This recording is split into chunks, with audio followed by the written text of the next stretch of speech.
acordo com as preferências de cada um. Vocês têm uma variável contínua, por exemplo, o IMC, eu já criei esta aqui, só para vocês verem, ok? Este é o objetivo, é criar uma variável que seja deste estilo, ok? IMC abaixo ou acima de 25.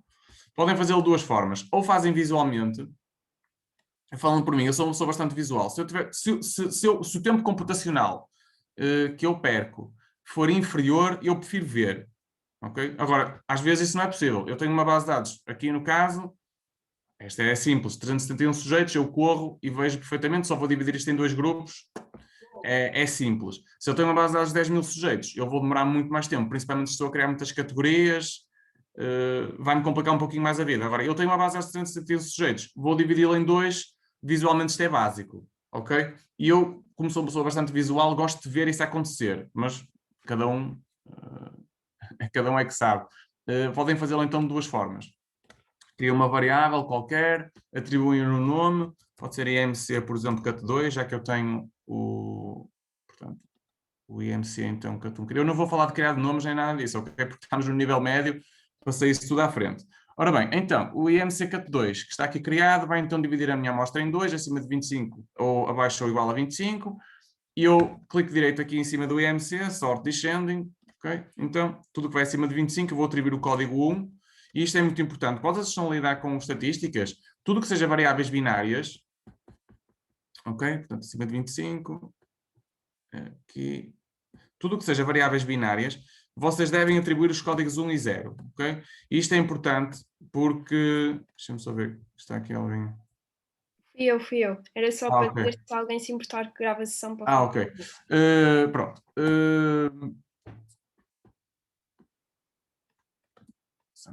Estava eu a falar dos códigos binários. Se eu estiver a falar muito depressa, vocês, por favor, corrijam-me, que é um hábito que eu tenho e é muito difícil para mim de me controlar. Porque se eu estiver a falar muito depressa, vocês digam, não se importem, ligam o micro, digam, pá, fala um bocado mais devagar, porque é difícil para mim fazê-lo. Queria só pedir uma coisa, desculpa. Força. É que eu não sei se toda a gente vai acompanhar, porque eu, por exemplo, já estou perdida nisso do CAT. E eu acho que Ok. quem escolheu a parte mais, a sessão mais básica... Ok, mas muito bem, é isso, o que eu quero é esta interação, é isso mesmo. Está perdida porquê? Porque não sei o que é o CAT. Não é nada, é só um nome. Ah, é só um nome. É só um nome. Eu podia chamar isto batatas ou bananas, é igual. Ok. A sério, não há qualquer problema. É só um nome. Eu tenho uma variável contínua, que é o IMC, e crio uma variável lateral que vai definir a variável. Portanto, vai-me dizer que esta é a variável contínua, se vai estar separada em dois, ok? Pronto, oh, Raquel, se quiser ser aqui o meu barómetro de dificuldade ao longo da sessão, agradeço. Sempre que me quiserem interromper, esteja à vontade. Raquel é outra pessoa qualquer, está bem? Tá, Sempre obrigada. sentirem que eu estou a omitir algum pormenor importante, é importante para mim que vocês o digam, porque, pronto, para mim isto... E eu sei que para vocês não é, por isso interrompam-se sempre que for necessário. Não há qualquer problema. Eu agradeço isso. Isto é só um nome, ok? Gostava eu a dizer que é importante vocês definirem isto como 0 e 1, porque principalmente nas regressões logísticas, quem vai trabalhar com isso, a interpretação da regressão logística bebe muito daquilo que são os códigos atribuídos no SPSS, ok? Eu não me posso alongar muito sobre isto porque nós não sei se vamos conseguir chegar lá, mas fiquem já com esta dica. Sempre que tiverem uma variável binária, definam-na como 0 e como 1, sempre que o 1 é sempre o evento de interesse, ok? Por isso, eu não sei se aqui a obesidade abaixo acima de 25, eu não sei se estou dizendo nenhum disparate ou não, mas vamos imaginar que acima de 25 define a obesidade e eu estou interessado em perceber quais são os fatores de risco associados à obesidade, então eu defino a obesidade como 1, ok? O evento de interesse é sempre, portanto, desculpem, a categoria 1 é sempre destacada para o evento de interesse. Muito bem, depois de definido isto, que se pode fazer visualmente, como eu acabei de demonstrar, nós vamos aqui ao Variable View e vamos atribuir então aqui os valores, ok? Mais uma vez, esta parte insere-se no nível básico, eu não vou dar grandes explicações, mas se quiserem, estejam à vontade para interromper. O 0 é abaixo de 25, o 1 maior ou igual a 25, desculpem lá, exatamente, é isso mesmo. Não, acho que era menor ou igual, penso eu, exatamente, menor ou igual que 25 e o 1 maior que 25. Ok, pronto. Está a nossa variável definida. O que vocês estão aqui a ver no measure não tem grande importância. O SPSS não atribui grande importância aqui às medidas nestas packages aqui, ok? Tudo que sejam estas análises antigas, digamos assim, destes packages, ok? Que estão a ver aqui no regression, no compare means, não há grandes alterações. Onde há algumas alterações são uns menus mais recentes, onde se encontram aqui o do Generalized Linear Models, aqui nos testes não paramétricos, nestas 3 opções. Fora isso, não há grande impacto vocês não definirem aqui portanto, a measure. Devem fazê-lo por uma questão da organização da base de dados e também porque, principalmente se têm muitas variáveis, porque esta base de dados é minúscula, mas se tiverem 100 variáveis, ajuda muito ter aqui uma measure. Okay? Para se orientarem e saberem que tipo de variáveis é que têm. Muitas vezes elas têm uns números muito parecidos. Pronto. Eu aqui estou a criar uma variável que é de tipo scale, ou seja, contínua, e vou criar 2, já as criei, não é? São ambas nominais. Vocês se querem analisar a contínua ou a categórica, ajuda a olharem para aqui e verem esta measure, mas é só mesmo por isso. O SPSS não tem... Fora aqueles menus que eu acabei de dizer, não diferencia grande coisa, é isso mesmo. Pronto, depois podem sacar aqui umas estatísticas descritivas do IMC-CUT2 e do IMC-CUT, as variáveis são idênticas porque uma já estava criada. Pronto, estão aqui a ver, uma e outra. Ok? As frequências que podem aqui observar. De qualquer vou-vos dar uma informação também só sobre missing values, que isso é importante para vocês, os missing, mas eu espero ali com a base de dados da Raquel que consigamos dar aí algumas dicas. Então, um aspecto importante que eu gostaria de salientar e que faz muita falta para vocês, já que estamos no nível médio, é a formatação que vocês têm que imprimir nos vossos trabalhos, que é tão ou mais importante que as próprias análises. O SPSS, para tirar tabelas, é péssimo, ok? Os menus clássicos, que são estes aqui, não ajudam grande coisa. Se eu quiser, por exemplo, avaliar esta base de dados não dá para muito, mas se eu quisesse avaliar a altura e o peso pela categoria de IMC, por exemplo, acaba por ser um pouquinho redundante, e se pelo método tradicional eu teria que fazer algo do género, fazer um split file pelo IMC, portanto, dividir a minha base de dados em 2, okay? Faço assim, IMC, uma ou outra, elas são iguais, não é? E depois vou e saco as frequências, desculpem, as frequências não, as médias, porque são variáveis contínuas, da altura e do peso, e a apresentação é esta. E vocês depois têm que passar isto à mão para o Word ou para onde quer que estejam a fazer.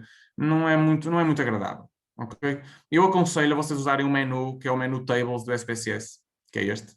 E neste menu sim, este menu, para além daqueles que eu já tinha explicado, e por isso é que agora vou entrar neste menu vocês têm que definir bem as vossas variáveis. Isto tem que estar tudo definido. Ele não aceita ausências de definição aqui.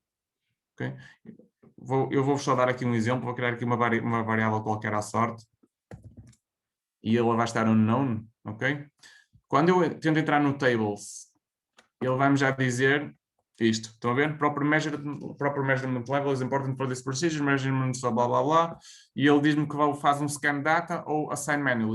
O assign manual, como é óbvio, é para vocês atribuírem aqui a medida, se é nominal, se é métrica, o que for.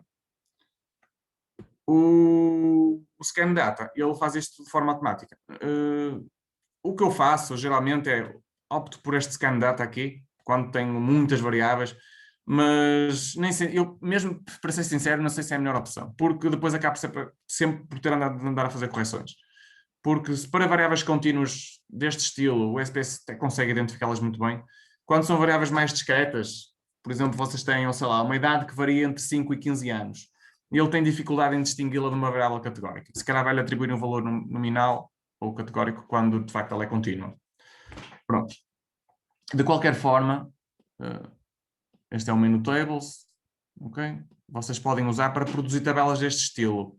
Portanto, a altura e o peso, nós vamos querer colocá-los em colunas, desculpem, nas linhas, e ele já me está aqui a aparecer, por isso é que ele precisa daquela identificação, já me está aqui a dar a ideia de que vamos utilizar a média para definir, e eu posso utilizar outra medida qualquer. Portanto, para além da média, geralmente, eu tiro sempre um desvio padrão. Vocês não devem apresentar uma média sem um desvio padrão, ok? Isso é muito importante. E depois eu vou dividir isto pelo IMC-CUT. Pronto, e a tabela é muito mais agradável. Ok, desculpem lá por isto. Isto aqui, eu tinha o split file, esqueci-me de tirar. mas ele ignora o split, ok? Vou só produzir a tabela mais uma vez, para vocês verem que é exatamente a mesma coisa. Pronto, esta tabela já é muito mais agradável, ok? Não tem nada a ver com isto que está aqui. Se vocês podem não ver grandes vantagens, porque isto parece até parecido, se vocês têm uma base de dados muito grande, isto é muito vantajoso. Se vocês têm uma base de dados com 50 variáveis, imaginem que é terem uma coluna de, assim, 50 colunas preparadas desta forma, ou terem 50 colunas preparadas desta forma. É completamente diferente. Ok? Posso-vos dar um exemplo até com uma base de dados maior. Eu gostava mesmo de fazer isto, porque de facto é algo que eu entendo. Deixem-me só ver o que é que eu tenho para aqui. Depois vamos usar a base de dados ali da Raquel, mas deixem-me ver se esta base de dados é assim adequada para fazer estas coisas. Como isto vai estar tudo gravado, depois vocês podem puxar para trás e para a frente e ver como é que eu faço isto. Isto também me tranquiliza. Ora bem, então, vamos a este exemplo. Não temos muitas variáveis, mas é sempre um pouquinho melhor. Vamos, por exemplo, aqui avaliar de que forma é que os mortos se distinguem dos vivos. Deixem-me só ver quantos mortos é que há aqui, para ver se está mais ou menos ok. 43. Só para vermos se temos aqui algumas proporções também para fazer. Então, vamos aqui ao menu Tables. Ok? E vamos então colocar aqui a morte em coluna, para vermos como é que os vivos se separam dos mortos. E depois vamos colocar todas as variáveis. No caso, apetece-me ver as variáveis categóricas só. Ok? Passo-as para aqui assim. Vou definir, desculpem lá, vou definir aqui assim, para além do N, eu estou interessado em ver a proporção, a percentagem, se é algo que é inevitável, se me apresenta um N, tem que apresentar uma proporção, não vou apresentar um valor absoluto unicamente. Então, entram aqui no Summary Statistics e dizem que querem o column percentage, ok? Porque eu quero ver a percentagem por coluna, mortos versus vivos, ok? Passo para aqui, apply to all, e está feito. Ok? Portanto, temos esta tabela, que é muito mais agradável do que se eu fizesse algo do estilo data split file, dividir, portanto, por morte, e depois ia aqui às frequências, selecionava todas as variáveis que dizem respeito a variáveis categóricas e tinha isto neste formato. Ok? Pronto. Tudo bem que está separado por no yes, mas eu tenho aqui uma tabela e tenho aqui 7 tabelas. Para além disso, algo que é extremamente importante e vai-vos poupar muito tempo nos vossos trabalhos é utilizar o Excel como ferramenta de recorte e de formatação aqui das tabelas. Como é que vocês podem fazer isto?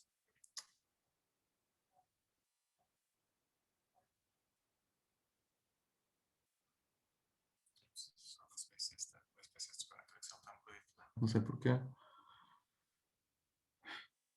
Então, pronto. Então, como é que vocês podem fazer isto? Copiam a coluna de dados para aqui assim, ok? E agora, aqui é um conjunto de passos, como isto está gravado, depois vocês podem ver e ver com mais calma. Vamos tirar a moldagem do texto e vamos clicar aqui em unir e centrar, ok? Para que ele fique com todas as linhas, de outra forma, isto está assim, ok? Estão a ver aqui estas células unidas, eu não quero nada disto. Portanto, tiro aqui o unir e centrar. E agora vou inserir aqui um conjunto de procedimentos para que vocês vejam como a tabela vai ficar bonitinha no Word.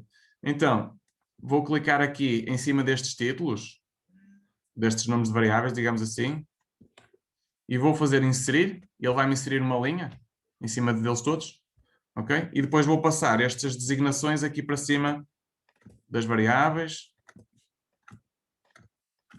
Eu sei que isto não é estatística, mas isto se calhar vai ser mais útil até do que propriamente a estatística.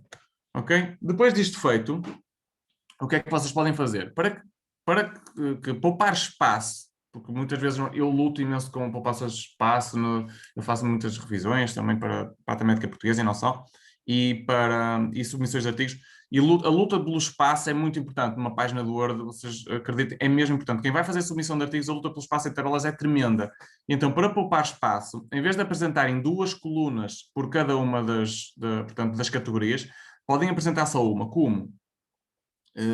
Vou-vos mostrar como é que podem fazer isso. Podem fazer, vou usar aqui uma função do Excel, que é a função concatenar.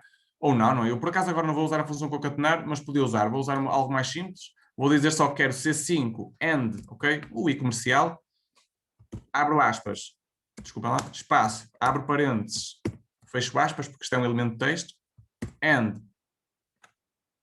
D5, AND, abro aspas, fecho parênteses, fecho aspas. Pronto, é claro, isto não é nada agradável, não é? Eu não vou apresentar isto numa tabela. Eu quis-vos mostrar isto para poderem ver qual é que... Não vou dizer que é o erro, o Excel não está a cometer nenhum erro, está unicamente a usar a instrução que eu lhe dei. Portanto, depois puxo isto por aqui abaixo, faço a mesma coisa aqui assim. Eu tenho que deixar uma coluna de intervalo, por causa desta coluna aqui, só para vocês verem que está tudo a correr bem. Portanto, ele está-me a buscar aqui os valores que tenho que ir buscar. Apago isto. Por acaso agora também vou apagar, mas posso apagar já. Apago isto, que isto não interessa. Agora, que truque é que vocês têm que fazer aqui para que isto seja apresentado de uma forma mais agradável? Têm que fazer o seguinte, selecionam isto tudo, ok? Copiar, vão aqui ao nosso amigo bloco de notas,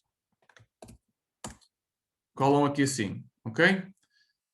Sem sair do bloco de notas, Ctrl-T, só para facilitar aqui o processo, Ctrl-C, vão aqui outra vez ao Excel, apagam isto, clique direito, formatar células, texto, ok? Dão um ok, voltam a copiar, está feito. Estão a ver? Já está muito mais agradável, está de acordo com aquilo que deve ser apresentado. Agora, vocês só têm que fazer isto assim, colam aqui, ups, desculpem lá, é assim. Vamos copiar isto, colar como valores aqui em baixo. Já está. Agora já está pronto a transportar isto para o Word. Abrem o Word. Quem usa a formatação APA? Pronto. Vou fazer aqui um ajuste automático ao conteúdo. Depois agora estes já são pormenores um pouquinho mais de formatação do Word, de certeza que vocês sabem fazer isso. Só tirar aqui alguns limites. Criar aqui um título genérico qualquer. Aqui, portanto, dev, no, portanto, igual a no. Oh, yes.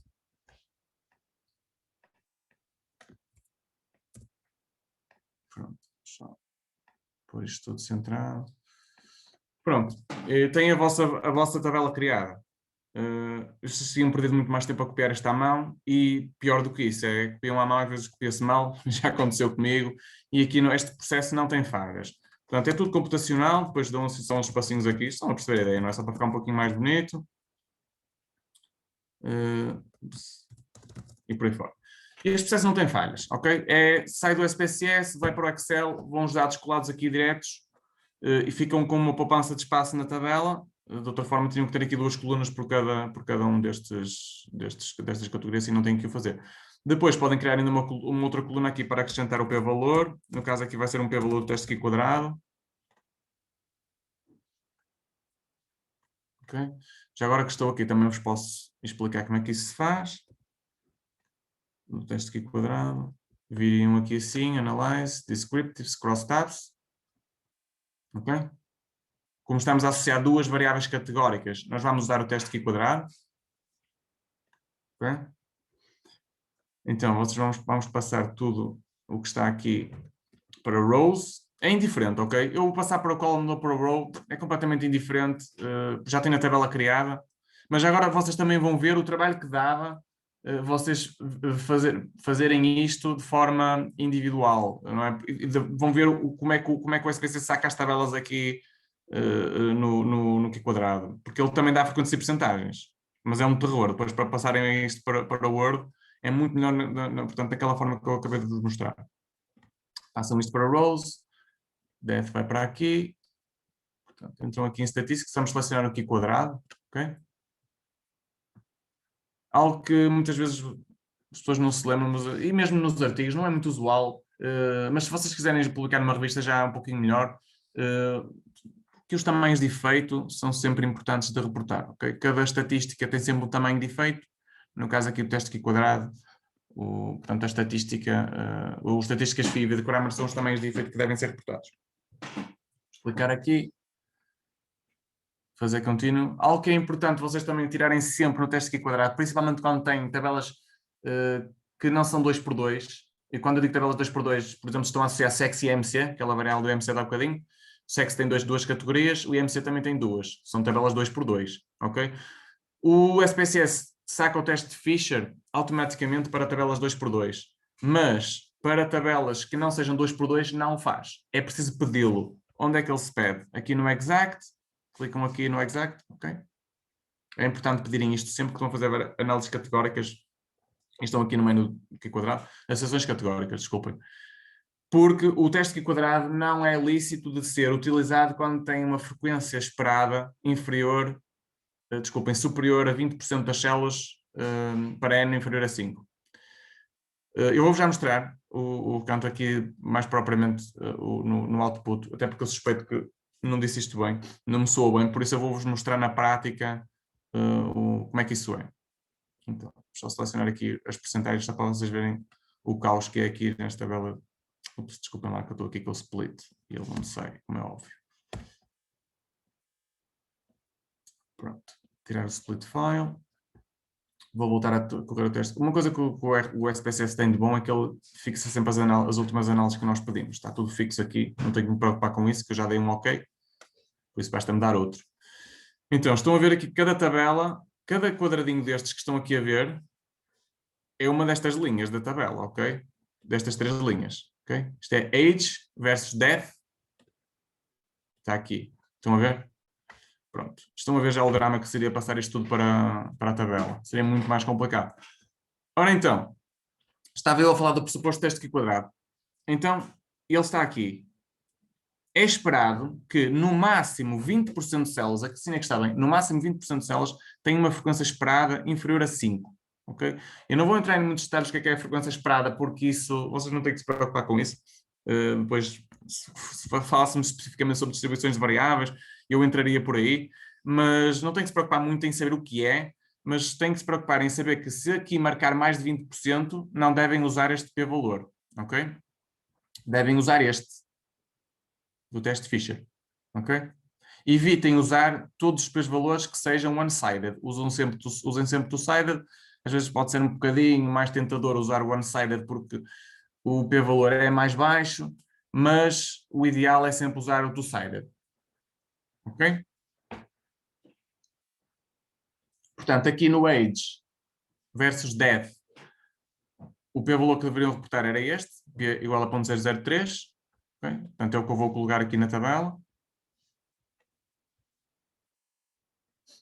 Aqui assim. Igual a 0.003. Okay? Agora tem aqui várias opções para reporte. Ou dão um negrito, é admissível em algumas revistas, ou colocam aqui os asteriscos famosos conforme a significância das variáveis. Eu não sei se toda a gente sabe, só dar aqui um jeitinho isto, não sei se toda a gente sabe fazer isso, senão eu vou explicar. Há 3, a notação estatística para a colocação do significado está dividida em 3. Portanto, um asterisco marca P inferior a 0.05, 2 asteriscos marca P inferior a 0.01, 3 asteriscos marca P inferior a 0.001, ok? Esta é a notação mais admitida a nível da estatística para vocês reportarem resultados. Portanto, eu aqui colocar-lhe 2 asteriscos. Desculpa lá aqui. Colocaria 2 asteriscos, porque o p-valor é inferior a 0.01. Mas dizem-me assim, mas toda a gente fala em 0,05, e é verdade. Mas, quanto menor o p-valor, melhor para a vossa investigação. Porque o p-valor é uma medida muito indexada ao tamanho da amostra. Quanto maior a amostra, menor o p-valor. É inevitável. Mesmo que não haja diferenças nenhumas de jeito, se a amostra é muito grande, o p-valor tenderá sempre a ser significativo. Daí a importância dos tamanhos de efeito, que eu vos falei há bocadinho. Porque eu posso ter um p-valor mau, ou melhor, bom, inferior a 0,0000001, espetacular, significando que o erro tipo 1 é baixíssimo, ou seja, a rejeição da hipótese nula é quase garantida, mas eu posso ter um tamanho de efeito miserável. Significando isso o quê? Significando que eu tenho muita confiança em dizer que o resultado do grupo A é aquela percentagem, o resultado do grupo B é aquela percentagem, e as diferenças são aquelas, mas isso para vocês médicos ou futuros médicos vale 0 se não for clinicamente relevante. Não é? Eu posso ter um medicamento que compara o medicamento A com o B E de facto, os resultados são estatisticamente significativos, mas são à custa de recolhas amoestrais brutais de 5.000 elementos em cada grupo em cada ensaio clínico, ou em cada braço do ensaio clínico, melhor dizendo. E o que o clínico está interessado em perceber se aquilo funciona. Não é se, porque se investiu mais 1 milhão de euros, aquele medicamento realmente teve uma diferença significativa, mas à custa do N. O impacto que tem na vida do doente é muito reduzido. De facto, é melhor, digamos, pode ser um aumento de 2 ou 3%, alguma coisa, isso pode não ter um impacto clinicamente relevante. E isso deve ser avaliado também, principalmente para amostras grandes. Deve ser avaliado pelo tamanho do efeito. Ok, que já vamos ver daqui um bocadinho. Então, aqui Edgar, deixa-me só interromper para perguntar. Nós pusemos os 2 asteriscos porque temos 0.03, certo? Exatamente. Se nós tivéssemos, eu vou dar aqui um exemplo, vamos ver se tem aqui algum exemplo melhorzito para dar na próxima. Temos este aqui.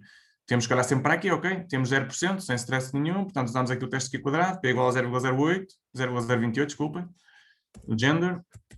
Já vamos à interpretação também. Mas aqui só vou pôr 1. Ok? Se por acaso, há um erro que eu às vezes vejo muitas vezes vocês cometerem, não é por mal, não é? Muitas vezes vejo isto. Isto não é admissível, ok? O SPSS às vezes dá isto, de facto. Deixem-me ver se há aqui algum exemplo. Aí está ele. Pronto. Temos aqui um exemplo cabal. Isto não é reporte de resultados. Quem sabe reportar resultados minimamente não faz isto, ok? Quando isto acontece, vocês devem sempre reportar os resultados neste formato, ok? P inferior a 0.001, ok? Porque não há nenhum erro que seja de 0. Isso é completamente impossível. Não há nenhum erro de 0. Aliás, isto tem a ver com a anotação do SPSS, que só permite 3 casas decimais neste formato. Se vocês forem aqui ao editar, permite mais. Não vamos entrar por aí, mas permite. Se vocês clicarem 2 vezes aqui em cima da tabela e forem aqui ao editor, vão ver que este valor realmente é, na realidade, 0,000023. Ok? Portanto, há sempre qualquer coisa depois do 0. No reporte de resultados é isto que devem fazer. Ok? 3 asteriscos aqui. E pronto, estão dados estes 3 exemplos. Para além disto, há ainda uma outra notação que devem ter, portanto, em conta, que é o marginalmente significativo. Não sei se já alguém alguma vez ouviu falar do marginalmente significativo. O que é isso de marginalmente significativo? É algo que nós consideramos, principalmente para quem tem estudos com amostras pequenas, estudos mais exploratórios, quem tem estudos um pouquinho, cujas amostras sejam entre os 20, 30 elementos, mais ou menos, esticar um pouquinho até aos 40, podemos falar em resultados marginalmente significativos. O que é isso? É um resultado cujo p-valor é inferior a 10%, ou seja, inferior a 0,1, e que nós podemos considerar incluí-lo e reportá-lo como marginalmente significativo, até no abstract ou nas conclusões e na discussão, tendo sempre a prudência de dizer que isso está a dever-se ao tamanho da amostra. Okay? Qual é a notação para isto? É um símbolozinho que parece uma espada, que eu vou-vos mostrar. É este que estão aqui a ver. Okay? Este símbolozinho que está aqui é o símbolo do marginalmente significativo. Por isso, desculpem lá, ele será colocado antes dos outros todos. Vamos por ordem, ok? Portanto, isto será assim, P inferior a 0.10, desculpem lá, inferior a 0.1. Exatamente. Okay? E depois vêm os outros todos. Okay? Isto no caso de terem amostras pequeninas. Se não tiverem uma amostra pequena, não é muito lícito fazerem isto. Haja quem faça, mas não é lícito. Ok? Pronto, com respeito à interpretação, o que é que nós podemos ver aqui? Nós vemos que nos indivíduos que morrem, a proporção de casos acima dos 60 anos é bem mais elevada do que a proporção dos indivíduos que não morrem. Okay? A idade está associada com morte. Okay? É a interpretação de forma estatisticamente significativa. No género, o que é que nós vemos? Vemos que o género está associado com a morte. Como? A proporção de homens que morrem é superior à proporção de mulheres que morrem. Eu já não me lembro que vais a dizer esta, provavelmente um cancro qualquer, não tenho muito bem. É de um cancro, exato, tenho aqui este logic rate. Em relação aqui ao grau histológico, nós podemos ver também que a proporção de indivíduos que morrem é mais elevada no grau histológico 1, comparativamente com os outros graus. Okay? E por aí fora. Então é um conjunto de interpretações que depois vocês podem fazer com o teste aqui quadrado. Para além do p-valor, como eu tinha dito, apesar de em algumas revistas não exigirem, mas quanto mais vocês sobem na hierarquia do fator de impacto, mais isto vos é exigido, que é o tamanho do efeito, ok? Portanto, eu vou-vos colocar em inglês, effect size, ok? O tamanho do efeito é avaliado nas análises do Q² de duas formas, pelo φ ou pelo V de Kramer. O φ para tabelas 2x2, como é este caso, o V de Kramer para tabelas que não sejam 2x2, como é este caso. Então, nós vamos aqui ao SPSS, como nós o pedimos. Vamos ver então aqui. Estas são as tabelas. Aqui está. Então, aqui para a idade, nós temos um φ de 0.221. Vamos colocá-lo aqui. A letra grega que devem usar é esta. Ok. Muitas delas já estão aqui por defeito, porque eu farto-me de usar isto. φ igual a 0.22. Neste caso, aqui vamos usar V de Kramer. V igual a V pequenino. Vamos ver aqui o Logic Grade. 0.22 também. E perguntou-me assim, em relação a pontos de corte. Muito bem, os pontos de corte, todos os pontos de corte, ou grande parte deles, vocês encontram se fizerem uma pesquisa rápida na net, por isso. Mas o paper seminal dos pontos de corte é um paper de Cohen, 1988. Se vocês pesquisarem na net, Cohen, 1988, Effect Size, é um livro extensíssimo em que o Cohen fez, portanto, ainda hoje é super usado esse livro, fez uma dissertação sobre tamanhos de efeito. É o livro que vocês devem reportar para falarem disto. Neste caso, os tamanhos de efeito, eu não posso alongar muito, não temos tempo, os tamanhos de efeito são moderados, mas pronto, leiam um pouquinho mais sobre isso nesse livro de Cohen. Tem lá todos os tamanhos de efeito possíveis e imaginários, para o t-teste, para a nova, para o Q², para tudo o que vocês possam imaginar. Portanto, se quiserem, às vezes tiverem dúvidas sobre tamanhos de efeito, podem ler esse livro. Ele é assim antiguinho, mas contém imensa informação. Pronto, este era aquilo que eu aproveitei aqui, a questão das tabelas, para vos falar um pouquinho do reporte dos dados. Edgar, então, só uma dúvida. Força. Isto que nós acabámos de fazer foi o quê? Uma análise univariável? Univariada, exatamente, muito bem. É, exato, a Raquel ajuda-me aqui imenso. Exatamente, é uma análise univariada. Isto podia ser, por exemplo, isto podia ser o preâmbulo de uma regressão logística, por exemplo, ajustada. Ok? E eu agora, o que é que eu fazia? Eu preenchi isto tudo, esta tabelinha toda para aqui abaixo, e depois dizia assim, podia dizer algo do género, portanto, Adjusted Logistic Regressions, Adjusted Logistic Regression was implemented considering death as an outcome and the significant univariate predictors. Okay? Portanto, escrevia isto e agora apresentava o quê? Uma tabela com a análise multivariável da regressão logística. Okay? Quem está a fazer estudos, no caso da Raquel, que está a fazer o estudo de sobrevivência, a regressão logística poderá não ser o mais indicado. Pode ser, depende do outcome, não sei, depois vamos ver. Mas é muito utilizada a regressão logística para prever mortalidade se nós não temos acesso aos tempos. Okay? E para outras coisas, muitas doenças, imensas coisas. A regressão logística é usada para imensa coisa. Principalmente na área médica. Vocês usam muito a regressão logística. Porque há muitos cut-offs na clínica e a regressão logística está a ser usada para tudo e mais alguma coisa. Portanto, muitos de vós provavelmente vão ter necessidade de fazer uma tabela destas, como está aqui, e depois compor com uma regressão logística. Ok? Pronto. Vamos voltar aqui ao... E pronto, nós começámos aqui e fomos por aí fora. Mas é importante que vocês percebam o que é o reporte de dados, porque sem isso... podem perceber de estatística, claro que é importante, mas o reporte de dados é tão mais importante. Ora bem, então, vamos tentar saltar isto à frente, porque vamos falar aqui do t-teste, e eu posso-vos falar disto de uma forma um pouquinho mais prática. Deixem-me só ver o que é que eu tinha aqui para vos mostrar. Não, isto é importante falar-vos sobre isto, ok. Ok. Pronto. Então, Vamos aqui com os dados.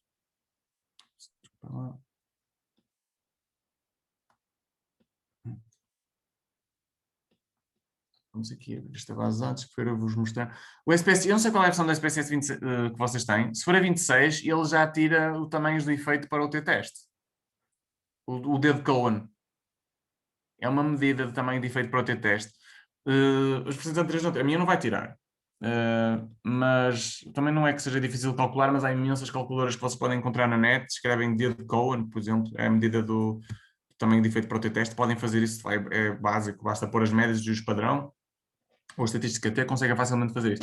Eu sei que o SPSS 26 já tirei isso. A minha versão não vai tirar, mas quem tiver o 26 já consegue sacar essa informação. Então, o que é que nós vamos aqui, o que é que eu vos vou mostrar agora? Deixa-me só controlar aqui o tempo. Vou-vos mostrar rapidamente aqui 3 tipos de testes, que sendo básicos, vocês vão usá-los para tudo e mais alguma coisa. É o t-teste, ok? É o teste Mann-Whitney e é o ANOVA, ok? Então, o t-teste é... O objetivo do t-teste é comparar médias para 2 grupos, ok? Diferenciar 2 grupos em relação a uma variável contínua. E eu vou aproveitar o t-teste, é uma coisa básica, não é? Estaria mais inscrito até naquilo que é estatística básica, mas vou aproveitar o t-teste para vos falar de normalidade, ok? Porque isso é algo que vocês têm que ter muito presente e muitas vezes cometem-se a ter alguns erros, porque por falta de conhecimento e as coisas são assim mesmo. Eu vou aproveitar o t-teste para vos falar daquilo que é, e a nova também, daquilo que são os pressupostos fundamentais em análise estatística. Um dos pressupostos fundamentais da análise estatística que é a questão da normalidade das distribuições, que é diferente da simetria das distribuições, ok?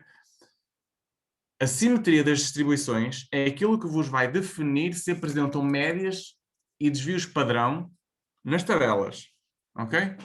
Portanto, o PWB, que é o bem-estar psicológico, vamos, por exemplo, compará-lo aqui pelo IMC, categorizado. Vamos fazer as tabelas, ok?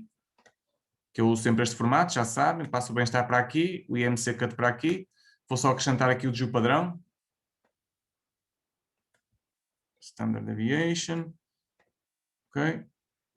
Pronto, aqui tenho. E eu não devia ter feito isto sem antes observar a simetria das distribuições. Eu não posso apresentar médias sem observar a simetria da distribuição do IMC. Então é isso que eu vou fazer primeiro. Portanto, vou usar aqui o menu que dá uma porrada de outputs. Eu só estou interessado em ver alguns. Portanto, que é o menu Explore. Vou passar aqui o bem-estar para o Dependent List e depois passo o IMC para o Factor List. Vou aqui aos plots e vou dizer que quero ver os histogramas. Este Steam and Believe não vou selecionar, este não tem grande interesse, se quiserem podem ler um pouco mais sobre isto. Vou selecionar os testes de normalidade, que eu quero observá-los, e vou dizer que quero both Statistics e Plots, dar aqui um OK. E vamos ver então a distribuição do IMC, desculpem, do bem-estar psicológico por IMC. Temos aqui alguma assimetria à esquerda, ok? No IMC sem excesso de peso e no IMC com excesso de peso. Temos também aqui alguma assimetria à esquerda. Gostava que retessem esta informação. A observação do histograma é tão ou mais importante... Aliás, a observação do histograma é mais importante do que outra coisa qualquer para vocês definirem a normalidade das distribuições em amostras grandes. Ok? Não usem os testes. O teste, a partir de um n igual a 200 ou 300, o teste Kolmogorov-Smirnov, esqueçam, não vai dar sempre significativo, ou quase sempre, só se tiver uma distribuição perfeita. Porque qualquer teste estatístico, como eu vos expliquei, está indexado ao tamanho da amostra. Se você tem um tamanho da amostra grande, aquilo vai dar significativo. Portanto, a observação do histograma é indispensável para vocês definirem normalidade. Ok? Aqui provavelmente o teste Kolmogorov-Smirnov vai dar significativo de certeza absoluta, ou cá está ele, não é? Tem um p-valor baixíssimo. E bem, não é neste caso, mas há casos de distribuições muito próximas da normalidade, não é este, mas há casos de distribuições muito próximas da normalidade que sofrem no Kolmogorov-Smirnov porque ele é um teste portanto, muito indexado ao tamanho da amostra, como qualquer outro, e dá significativo simplesmente porque sim, porque temos muitos dados. Ok? Outro aspecto importante é dizer-vos que o teste Kolmogorov-Smirnov, que avalia a normalidade, é para tamanhos da amostra superiores a 50 e o teste Shapiro-Wilk é para tamanhos da amostra inferior a 50. Ok? Kolmogorov-Smirnov, Shapiro, está aqui. A normalidade define-se como o p-valor acima de 0,05. Também, já agora também para vocês saberem. Voltando à questão da simetria. A simetria e a apresentação de médias portanto, é admissível quando nós temos um intervalo portanto, no coeficiente da simetria, que está aqui, enquadrado entre o -1 e o 1, que é o caso aqui. Desculpa, lá estava aqui a apontar para o standard error, não tem nada a ver. Portanto, skewness menos 0,45, está ótimo. Está entre -1 e 1. Aqui, skewness com excesso de peso, também está ótimo. Não é completamente lícito vocês então apresentarem médias e desvios padrão para a definição para as vossas tabelas. Em relação aqui a estes histogramas, eu aqui já tenderia a usar estatísticas não paramétricas. Mas como tudo em estatística é cinzento, vocês podem optar por usar, depende um pouquinho das revistas aqui, ok? Portanto, esta formação é para vocês entenderem de estatística, mas para perceberem também que muito do vosso interesse é a publicação, é perceberem a sensibilidade das revistas, lerem 2 ou 3 artigos das revistas e verem o que é que se faz nestas situações. Assim, os autores muitas vezes não falam disto, sequer porque, claro que é mais conveniente varrer estas coisas para debaixo do tapete, e eu compreendo, sinceramente, porque é chato apresentar testes não paramétricos, as revistas não gostam muito, algumas não gostam. É importante, antes de publicarem, verem um bocadinho a sensibilidade das revistas. E depois, por vocês mesmos, conduzirem os 2 testes. Porque para um tamanho da amostra, que é o caso, 320 elementos, com este aspecto de histograma, eu tenderia, por exemplo, a aceitar um t-teste. Ok? Apesar do histograma ser, de facto, assimétrico, e se eu fosse dogmático, ok, tenho que usar o teste de Mann-Whitney, que é a alternativa ao t-teste, eu aceitaria um t-teste aqui. Ok? Para tirarem dúvidas, fazemos as 2 coisas. Compare means, Independent Sample T-Test. Vamos ver o nível de bem-estar psicológico. Vamos avaliá-lo então pelo EMC Cut. Grouping Variable, colocamos aqui no EMC Cut, aqui no Define Groups. Então, mais uma razão pela qual é importante vocês colocarem sempre 0 e 1. É saberem agora. Ok? Senão, o que é que eu coloquei lá? Fecha tudo, vou à base de dados ver, perco tempo. Isto pode parecer um bocado ridículo, mas quando se faz muito disto, faz sentido ter estes cuidados. Portanto, compare means, desculpa lá, test, bem-estar psicológico, e ele não fixou porque eu não dei um ok, está bem? Senão teria fixado. IMC cut, 0 e 1, continue, ok? Portanto, então temos aqui o t-teste, cujo p-valor ainda por acaso ainda bem que saiu este resultado. Um outro pressuposto para o t-teste é o teste de homogeneidade de variâncias. Okay? Que é o teste de Levene. Depois de garantida a normalidade de variâncias que nós estamos aqui a assumir até academicamente, tem que avaliar o pressuposto do teste de Levene. Para qualquer valor inferior a 0,05, a homogeneidade de variâncias não está garantida. Mas não há assim grande problema no t-teste, e aqui no SPSS, porque ele dá-nos o next best thing, que é o teste do Welch. Ele não lhe chama teste do Welch, mas nesta linha aqui, que diz equal variance is not assumed, encontra-se o teste do Welch. Ok? Portanto, aqui está o t-teste e aqui está o teste do Welch. Por defeito, sai sempre esta tabela neste formato. Sempre. Se o nível de significância do teste de Levene for inferior a 0,05, vocês leem os resultados da linha de baixo. Se for superior, leem os resultados da linha de cima. Ok? Portanto, nós vamos aqui os resultados da linha de baixo, porque o teste é inferior a 0,005. Esquecemos agora este que está aqui, que foi só para tomar a decisão. E vamos ler a linha de baixo. O t-teste é 0,303, o p-valor 0,763. Então era isso que eu reportava na tabela. Ok? O D de Cohen já sabem que tem que, na versão do 26 ele sai direitinho, em qualquer outra versão tem que calculá-lo na net, não é assim muito difícil. Basta escrever em D de Cohen, Calculator, e é fácil. A alternativa não paramétrica ao t-teste encontra-se aqui. Ou aqui, eu não vos vou mostrar este menu, mas ele é bastante intuitivo, podem usá-lo também. Eu vou-vos mostrar os menus antigos do SPSS, que estão aqui em Legacy Dialogs. Vamos usar o To Independent Samples. Chama-se este teste Mann-Whitney. É utilizado para distribuições não paramétricas. Nível de bem-estar psicológico. Deixa-me só controlar aqui o tempo, ok. IMC categoria. O princípio é o mesmo, 0 e 1. Aqui não mexem em nada. É só correr isto. O p-valor 0,793, estão a ver, é muito próximo. A vossa decisão seria a mesma. Portanto, se tiverem dúvidas, corram os 2 testes e depois, se os resultados forem idênticos, podem aplicar o teste paramétrico. Okay? Em casos duvidosos, porque, pensando na publicação, as revistas é mais fácil admitirem a posição de testes paramétricos do que não paramétricos. Okay? Isso principalmente se tem um tamanho da amostra grande, isso é muito admissível. Deixa-me só ver. Deixa-me só ver, não, que eu sei que tenho aqui qualquer coisa para a nova. Em relação ao teste à nova, o princípio é exatamente o mesmo. Vamos simplesmente generalizar para mais 2 grupos. Ok? Portanto, eu vou fazer aqui, vou começar por fazer um explore para ver o que é que se passa aqui a nível de normalidade. Em vez de usar aqui o IMC, tenho de usar uma variável que seja dividida em 3, que eu não sei qual é, tenho que ver. Se calhar não tenho nenhum. Tenho. Residência, muito bem. Então, vou aqui ao menu Explore. Vou então separar por residência. Já está tudo direitinho. Aqui os cliques já estão todos feitos, porque ele fixa-os como eu vos expliquei. Vamos ver como é que isto está aqui a nível de normalidade, aldeia, cidade ou vila. Este eu diria que até tem uma... Descontando este resultado aqui até é mais ou menos normal. Este aqui, a tal assimetria que observamos há bocadinho. Aqui também não foge muito à normalidade. Vamos só ver então o que é que dizem aqui os testes. O teste Shapiro aqui para a vila está a dar normalidade. É abaixo de... Estou a ver o teste Shapiro porque é abaixo de 50, ok?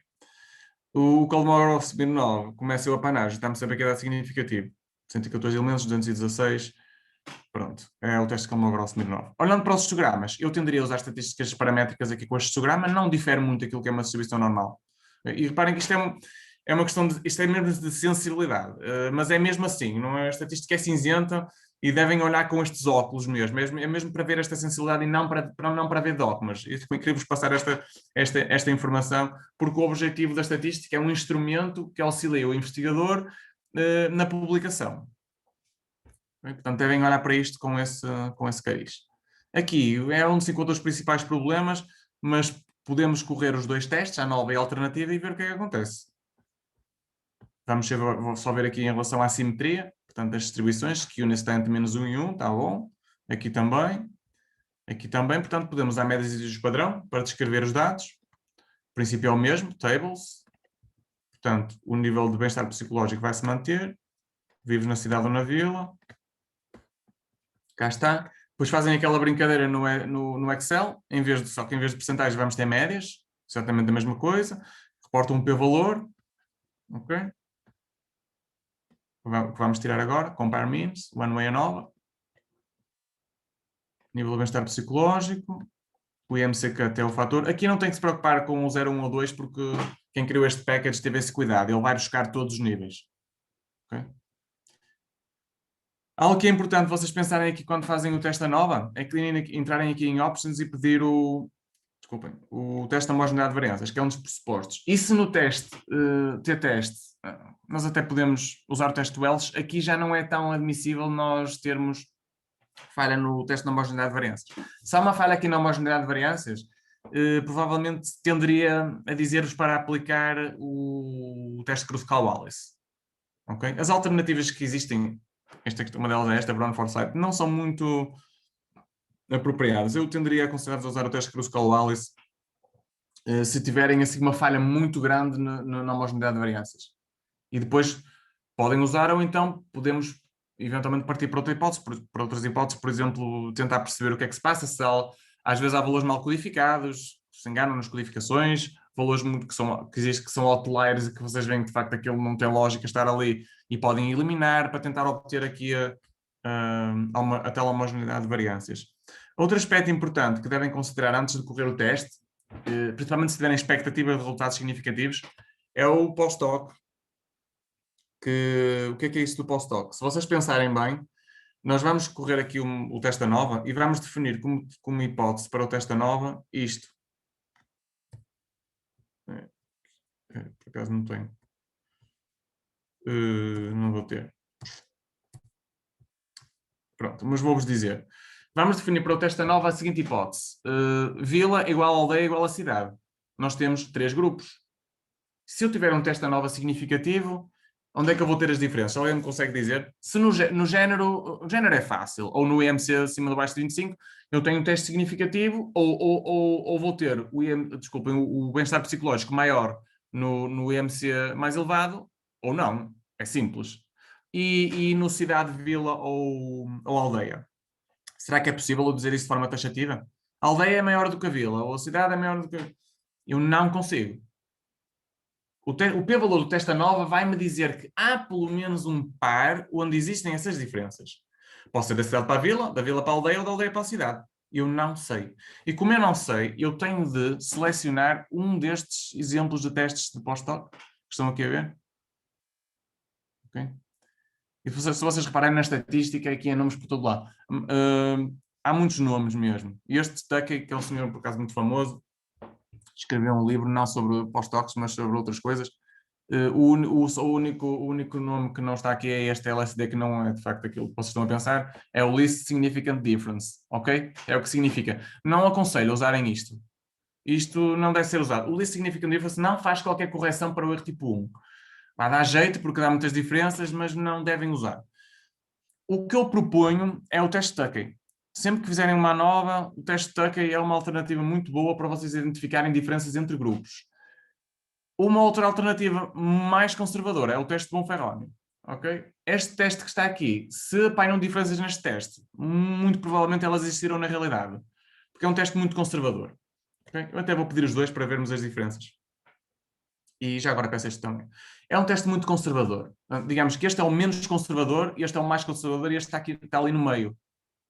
Portanto, eu aconselhar-vos a usar este teste aqui. Vamos ver o que é que acontece aqui. Eu vou dar um OK. Ups. Então porquê? Será que eu só tenho... Será que eu não tenho pessoas num dos grupos? Não, mas tenho que enganar um bocadinho. Devo-me ter enganado em colocar ali os... Não, pois, exatamente. Só poder. Pronto. Vives na aldeia, ou não? Vamos pedir só aqui as descritivas. Não porque seja necessário, porque já fizemos a tabela, mas só para vermos. Então, o que é que está aqui a acontecer? O teste nova deu diferenças que nós poderíamos até considerar diferenças marginais. No caso, como temos uma amostra grande, não vamos considerar. Portanto, isto para todos os efeitos é não significativo. Okay? Portanto, está abaixo de 0,10, mas isto só, diferenças marginais são admissíveis para amostras pequenas, não é o caso. Então, se vocês repararem aqui, vamos imaginar que este valor era significativo. Eu ficava sem saber onde é que havia diferenças. Tinha que investigar este quadro, que é um pouquinho maior. É tão maior quanto maiores os grupos eu tiver, ok? E então, ele está-me a comparar par a par, aldeia com cidade, aldeia com vila, cidade com aldeia, cidade com vila, vila com aldeia, vila com cidade. Estes três aqui, claro, já são repetidos, porque já estão avaliados antes. Se repararem no fenómeno aqui do Tuckey HSD, o p-valor foi 0,076, ok? Portanto, não foi significativo, certo? Confirma-se aquilo que deu aqui no teste à nova. Tá? O LSD apanhou logo aqui uma diferença significativa. Ok? Portanto, ele não só foi marginal, como ele ainda baixou o p-valor.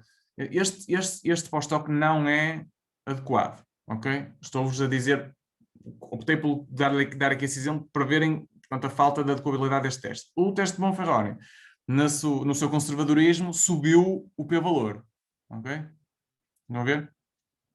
Portanto, este é aquele que é mais conservador, se quiserem usar para ter mesmo a certeza da existência de diferenças. O teste do Levene, que eu não vos falei, mas vou-vos falar agora, eu vos devo falar logo no início, é este que está aqui. Antes de avaliar os resultados, é olhar para isto. Este p-valor não deve ser significativo.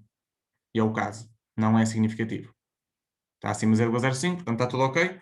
Existe homogeneidade de variâncias. Ok? Se por acaso quisessem usar a alternativa não paramétrica à nova, e entravam aqui, non-parametric, legacy dialogs, como há um bocadinho, só que em vez de entrarem aqui no to independence, entravam aqui em cap independent samples. Okay? Entram aqui. Aqui já vão ter que saber como é que se distribuem, como é que está a vossa variável categórica codificada. Portanto, o nível de bem-estar psicológico passamos para aqui, a variável teste. O vivos na cidade da aldeia passam para aqui e depois tem aqui um menuzinho que é um bocado chato, que é o define range, ok? Ele tem que saber que o mínimo é o 0 e o máximo é o 2, porque ele vai apanhar o 0 que é um grupo, o 1 que é outro e o 2 que é outro, ok? Pronto. Vicissitudes de quem fez este package. Dão um OK. Aqui nem precisam de entrar aqui no exact, nem descriptives, nem nada. Pronto, o teste Kruskal-Wallis marca aqui isto, 0,054. Ok? Portanto, não é estatisticamente significativo, tal como já tinha dado o teste à nova. Eu, por acaso, agora lembrei-me de vos dizer uma coisa que é importante, mas para isso precisava de resultados significativos. Deixem-me só fazer aqui uns testezinhos. Ups. Se eu encontrar, por acaso gostava, antes de passarmos a ler os dados da Raquel, de vos explicar aqui uma coisa que é importante. E ultimamente tem sido... Ups, aqui. Tem sido já reportada, mas eu se calhar vou ter que criar artificialmente aqui uma coisa. Artificialmente uma coisa. É melhor. Só uma dúvida então, Edgar, como estava Força. a falar, estes 2 últimos testes que fez, o A9 Sim. e o último, Sim. usou exatamente as mesmas variáveis. Exatamente as mesmas variáveis. Então qual é que é a diferença ou qual é que é a vantagem? O A9 é um teste paramétrico, que utiliza a distribuição normal como base, digamos assim. O teste Kruskal-Wallis não usa a distribuição normal. As revistas preferem sempre testes paramétricos, ou quase sempre testes paramétricos. Okay? Ok, e se nós não tivéssemos ido confirmar então que tinha uma distribuição normal, era sempre preferível usar o segundo? Devem confirmar. Okay. Têm de confirmar. Antes de vocês devem fazer aquilo que eu fiz ali há um bocadinho do Analyze, Descriptives Explore, ver os histogramas, devem sempre confirmar antes de utilizar a alternativa não paramétrica. A alternativa não paramétrica geralmente é mais utilizada se tiverem distribuições muito assimétricas, não normais e amostras pequenas. Ok? Deve estar reservado para esse nicho. Ok? Amostras mais pequenitas, assimétricas e não normais, e eu aí digo, ok, vamos usar as estatísticas não paramétricas. E fazemos essa verificação da normalidade em todo o tipo de variáveis? Só nas contínuas. Ok. Ok? Nas categóricas nós não usamos estatísticas paramétricas. O teste aqui quadrado é considerado um teste não paramétrico. Aquele que nós tivemos há bocadinho de associações com variáveis categóricas. Ok? Pronto, vou criar aqui uma variável artificial só para vos mostrar aqui uma coisa. Ups, desculpa lá.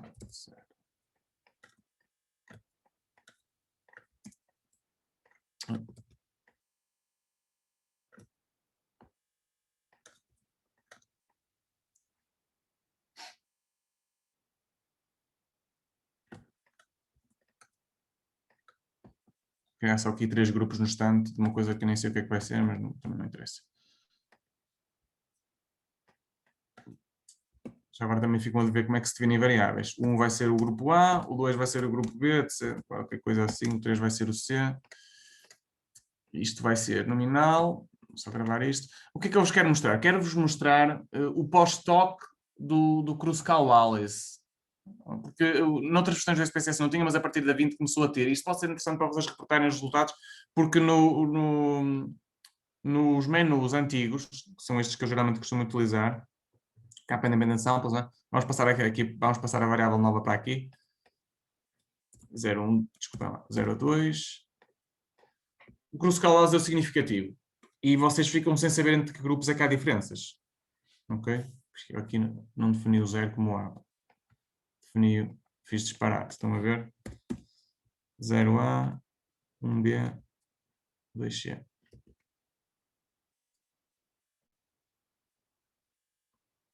Vou só repetir. Agora já está. ABC. Então, deu significativo, ficam sem saber em que é. Então, vamos usar os menus novos, que para isto são interessantes. Independent Samples. Vamos dizer, isto aqui, esqueça. Vamos entrar aqui nos fields e vamos dizer que o teste é o nível de bem-estar psicológico. O grupos é esta variável nova que eu criei. Ok? Aqui em Settings, vamos dizer, clicar aqui no Customize Test, Kruskal-Wallis, e vamos deixar de estar assim, Multiple Comparisons All Pairwise. Ok? Vamos fazer aqui Run. Ele vai-me dar aqui o resultado do teste e só dá esta tabelinha, ok? Mas aqui é que está o buzilis da questão. Vocês com isto sabem que é significativo, não sabem é onde. 2 cliques em cima da tabela. Não está a dar porquê. Já está. 2 cliques em cima da tabela e agora vocês conseguem... Opa, vou ter que fazer aqui uma coisa. Vocês conseguem vir aqui, ver-se mal e clicam aqui Pairwise Comparisons, ok? E já vão ver as diferenças que estão aqui. Okay? C para o B, C para o A, B para o A. Está aqui o teste para o estoque do Kruskal-Wallis. Isto é uma coisa que o SPS, não sei, não publicita muito, não sei porquê, porque é preciso dar 2 cliques em cima da tabela, nem sequer diz isso em lado nenhum, mas pronto, ficam a saber como é que se faz isto. Se quiserem copiar isto para o output, ainda tenho que fazer aqui uma coisita que é Edit Copy Auxiliary View. Fecham isto e depois fazem Edit Past After. Está aqui. Pronto, para ficarem com isto no output. Está bem? Pronto, se calhar agora a Raquel podia partilhar aqui a base de dados comigo. Pode-me enviar, eu vou escrever aqui o meu mail. E eu vou escrever aqui no bate-papo, está bem? Como é que eu faço isto? Estava a ver se dava para enviar por aqui mesmo, mas... Se der, tudo bem. Deixa-me confirmar.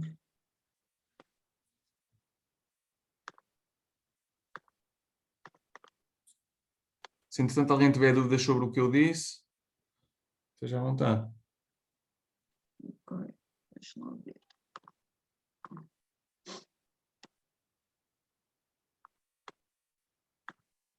Acho que sim, veja lá se consegue. Ok, vamos lá ver então. Aí está.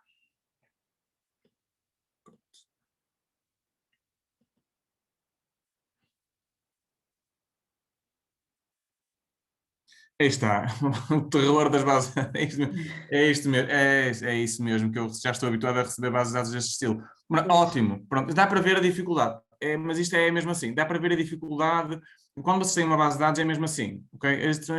Há dificuldades, ok? E isto é importante para quem vai começar a fazer a investigação, há dificuldades. Nós vamos escolher só aqui alguns objetivos para trabalhar, porque não dá para tudo. Deixem-me só ver. Nós temos aqui 49 sujeitos, então. Estou aqui a perceber que há aqui alguns dados de follow-up, não é, Raquel? Sim, basicamente o que há é características clínicas ao diagnóstico das pessoas, depois qual é que foi a linha terapêutica usada primeiramente, se entrou em recaída ou não, aliás, se ficou em remissão ou não, e se depois recaiu, e qual é que foi a segunda terapêutica. Muito bem. Pronto. Tenho aqui então os tais macros que o SPSS, que o Excel criou, não é? Sim, que eu fiz com outro Excel. Exatamente, muito bem.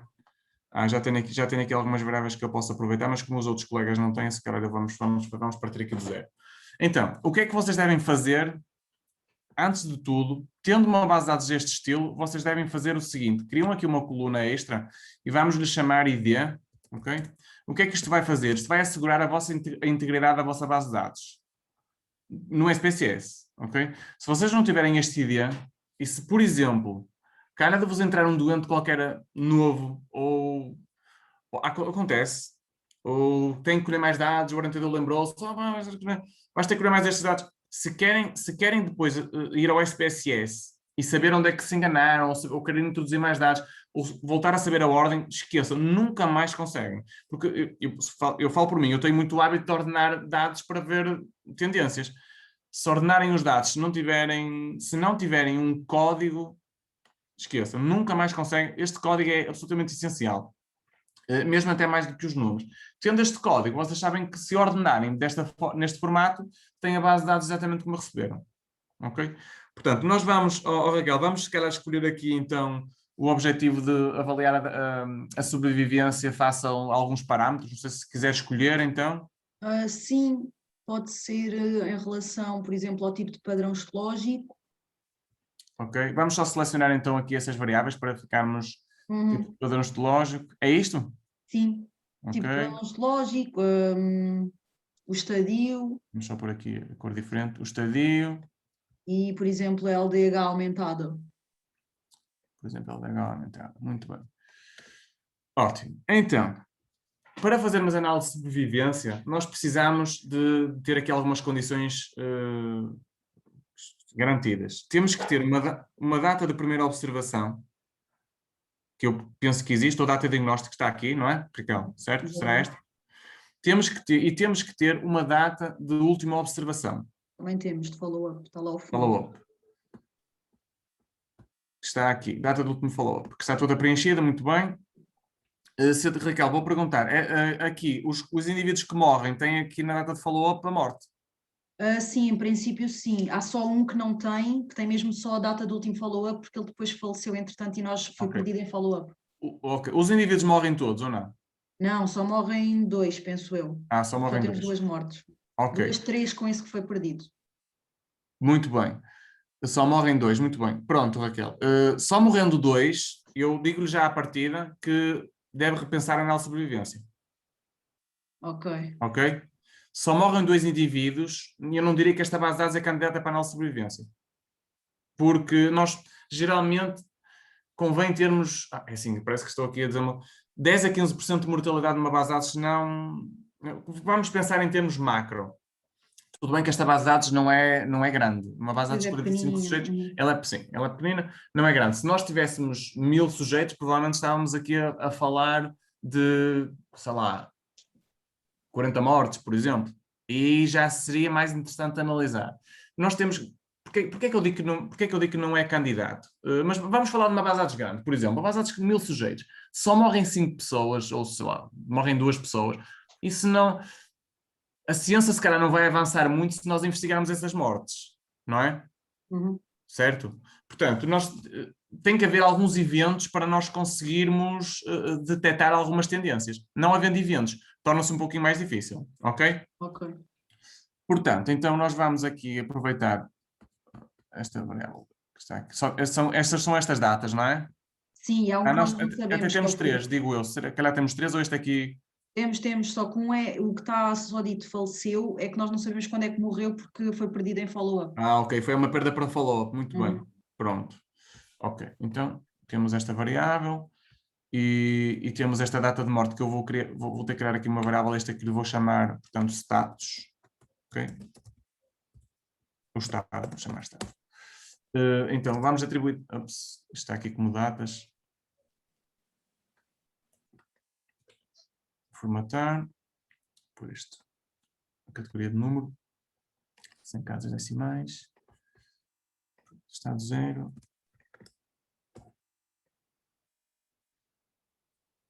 Este é 1. Eu estou a fazer isto manualmente, mas há formas que vocês têm de preencher isto automaticamente. Não é o scope aqui do trabalho de hoje, mas com o if do Excel vocês conseguem preencher isto perfeitamente. Bastava dizer se AX2 igual, portanto, diferente de nulo, e atribuem isso 1, por exemplo, depois de apagarmos estes tracinhos todos. E ele, para se tivessem 500 sucessados ou assim, era mais simples. Pronto. Ora bem, então, vamos criar aqui uma base de dados no SPSS. Como eu vos disse, nunca exportem uma base de dados do Excel diretamente para o SPSS. Não façam isso, ok? Façam de novo. Criem assim, e eu tenho muitos anos disto e continuo a fazer. Portanto, não há compatibilidade suficiente entre Excel e SPSS para fazer isto. Ok? Portanto, devem fazer mesmo manualmente. Há aqui alguns truques que podem usar, pronto, mas... Não são assim muitos. Ups, agora quem se enganou fui eu. Não são assim muitos. Portanto, devem mesmo criar isto manualmente. Ok? Portanto, vamos aqui ao variable view, criar, vamos chamar aqui tal variável ID que eu tinha dito há bocadinho. Tipo P vai ser o tipo padrão, o estadio. Ups. O estadio.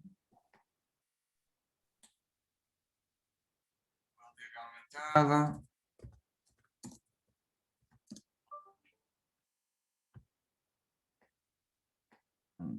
Depois temos...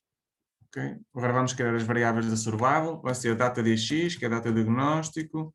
Vai ser a data de morte. Não é a data de morte, é a data do último follow-up.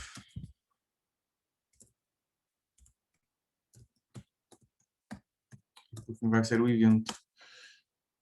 Então, vamos aqui ver o que é que nós temos aqui. Aqui no tipo de padrão, nós temos vários padrões.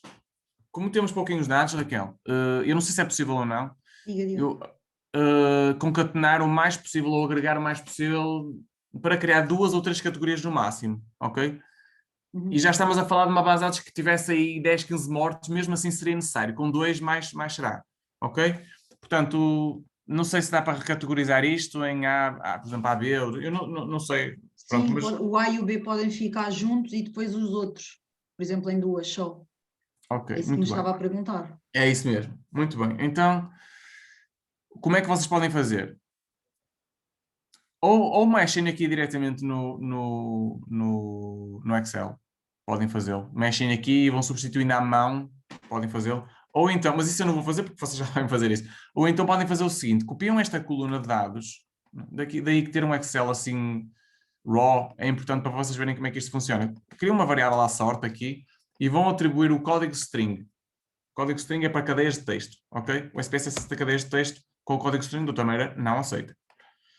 Dão 2 cliques em cima da variável, só para vermos aqui os dados, e copiam para aqui tudo aquilo que está ali, ok? Pronto. Ops. Antes disso, devemos copiar o IDEA. Eu estava ali a pregar uma coisa e já estava a fazer outra. O IDEA. Aí está ele. E agora, o que é que vão fazer? Nós sabemos que temos que substituir o tipo P, não é? Então, vamos por aqui esta variável ao pé do tipo P e vamos ordená-la. Okay? Então, o A, a Raquel tinha dito que era uma categoria, não é?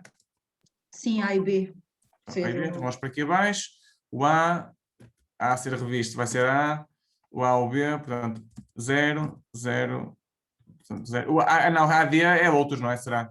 Sim, fica nos outros. Uhum. Ok. Estão a ver que este ordenar facilita muito mais a vida. Vamos, só para despacharmos isto, vamos atribuir isto agora tudo 1. Pronto, agora já podemos apagar esta variável. Já nos foi útil. Vamos aqui aos labels, aos values, e vamos dizer que o 0 é A ou B, o 1 é outros. Ok? Está feito. Já está aqui a aparecer direitinho. Agora, vamos imaginar que eu não tinha esta variável do ID. Eu queria continuar a trabalhar. Adeus, já não conseguia. Tinha que fazer, porque eu já não sei qual é a ordem. Ok? Esta ordem já não correspondia, eu já não conseguia. Daí, nada que me vê na prática, não é? Daí o ID, faço um sort ascending, integridade garantida. Posso continuar a trabalhar. Portanto, vou então ao estadio ENN, vou buscá-lo. Portanto, vamos ter uma ideia de como é que ele se distribui. 1, 2, 3, 4. Portanto, eu aqui talvez sugerisse agregar o 3 e o 4, não sei se é só por... Pronto, depois a Raquel pode fazer como... Vou-vos mostrar como é que isto se faz agora automaticamente. Também é importante para vocês verem. Transform recode into different variables. Temos duas opções. Se vocês terem muita confiança no que estão a fazer, podem fazer into same, ok?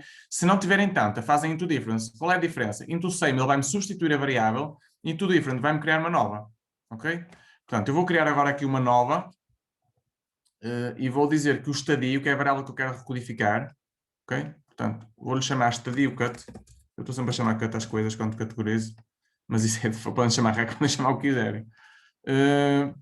Pronto, entro aqui neste menu e vou dizer que todos os 1s vão se manter 1s, todos os 2 vão se manter 2 e depois do 3 ao 4, range 3 a 4, vai ser o 3. Ok? Continuo, ok. Ele criou-me aqui uma nova variável, está aqui, até vou pô-la ao pé para vocês verem. Vou ordenar só para vermos se está tudo bem. Aí está.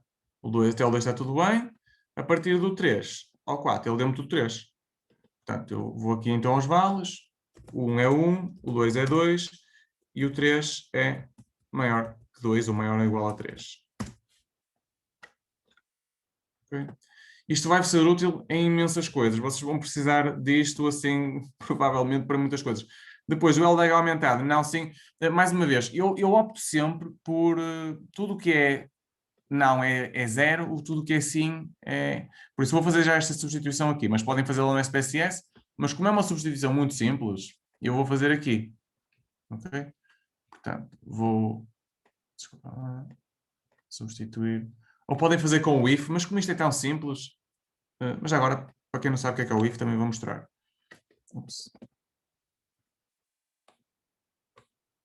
Então, é super simples. Como eu sei que o 2 é sim, então vou dizer que igual se isto é igual a 2, então eu quero que saia um 1. Se esta coluna que está aqui é igual a 2, eu quero que saia 1, quero substituir isto por 1, certo? Todo o resto vai ser 0, vão ser os 1s. Ok? Vamos ver se vou por aqui abaixo com isto. Tem que ter algum cuidado depois com estes detalhezinhos. Estas células omissas ele está a preenchê-las também. Não pode, ok? Isto tem que estar apagado. Deixa-me só ver se há aqui a inspeção visual é importante também. Portanto, está tudo a correr bem. Agora. Tinha ali mais um em baixo. Tinha? Vazio. Uhum. Veja lá. Mesmo tem. Está certo. Obrigado. Portanto, vou passar então aqui para o SPSS. Aqui. Portanto, clique. 0 não. 1 sim. Ok. Agora, vou só gravar isto, que senão pode acontecer algum disparate.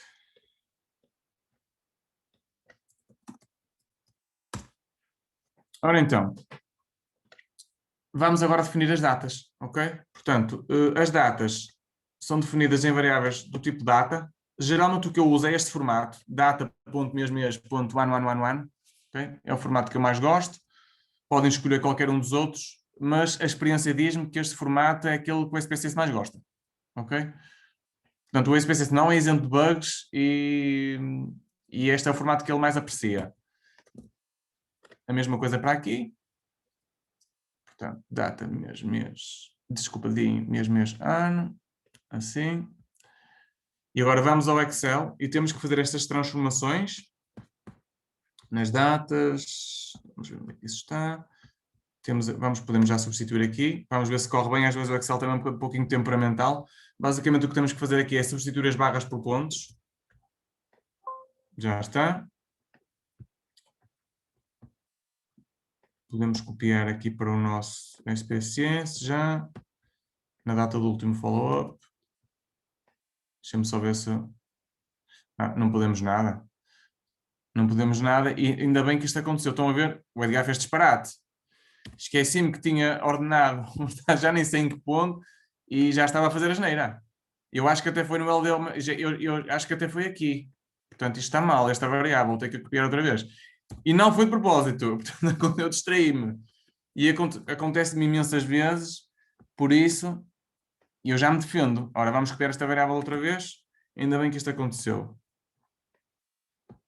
Vamos copiar para aqui, agora que está bem.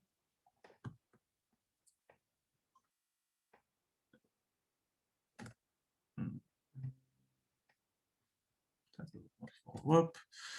Vamos então aqui à data do diagnóstico. Onde é que está, Raquel? Não sei. Onde é que isso está? A data do diagnóstico está logo no início.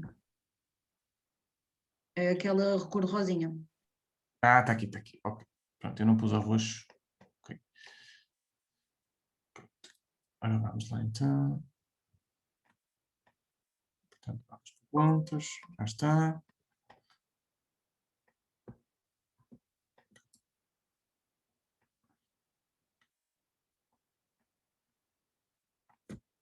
Ok. Portanto, vamos agora ali ao evento. Eu criei que está aqui.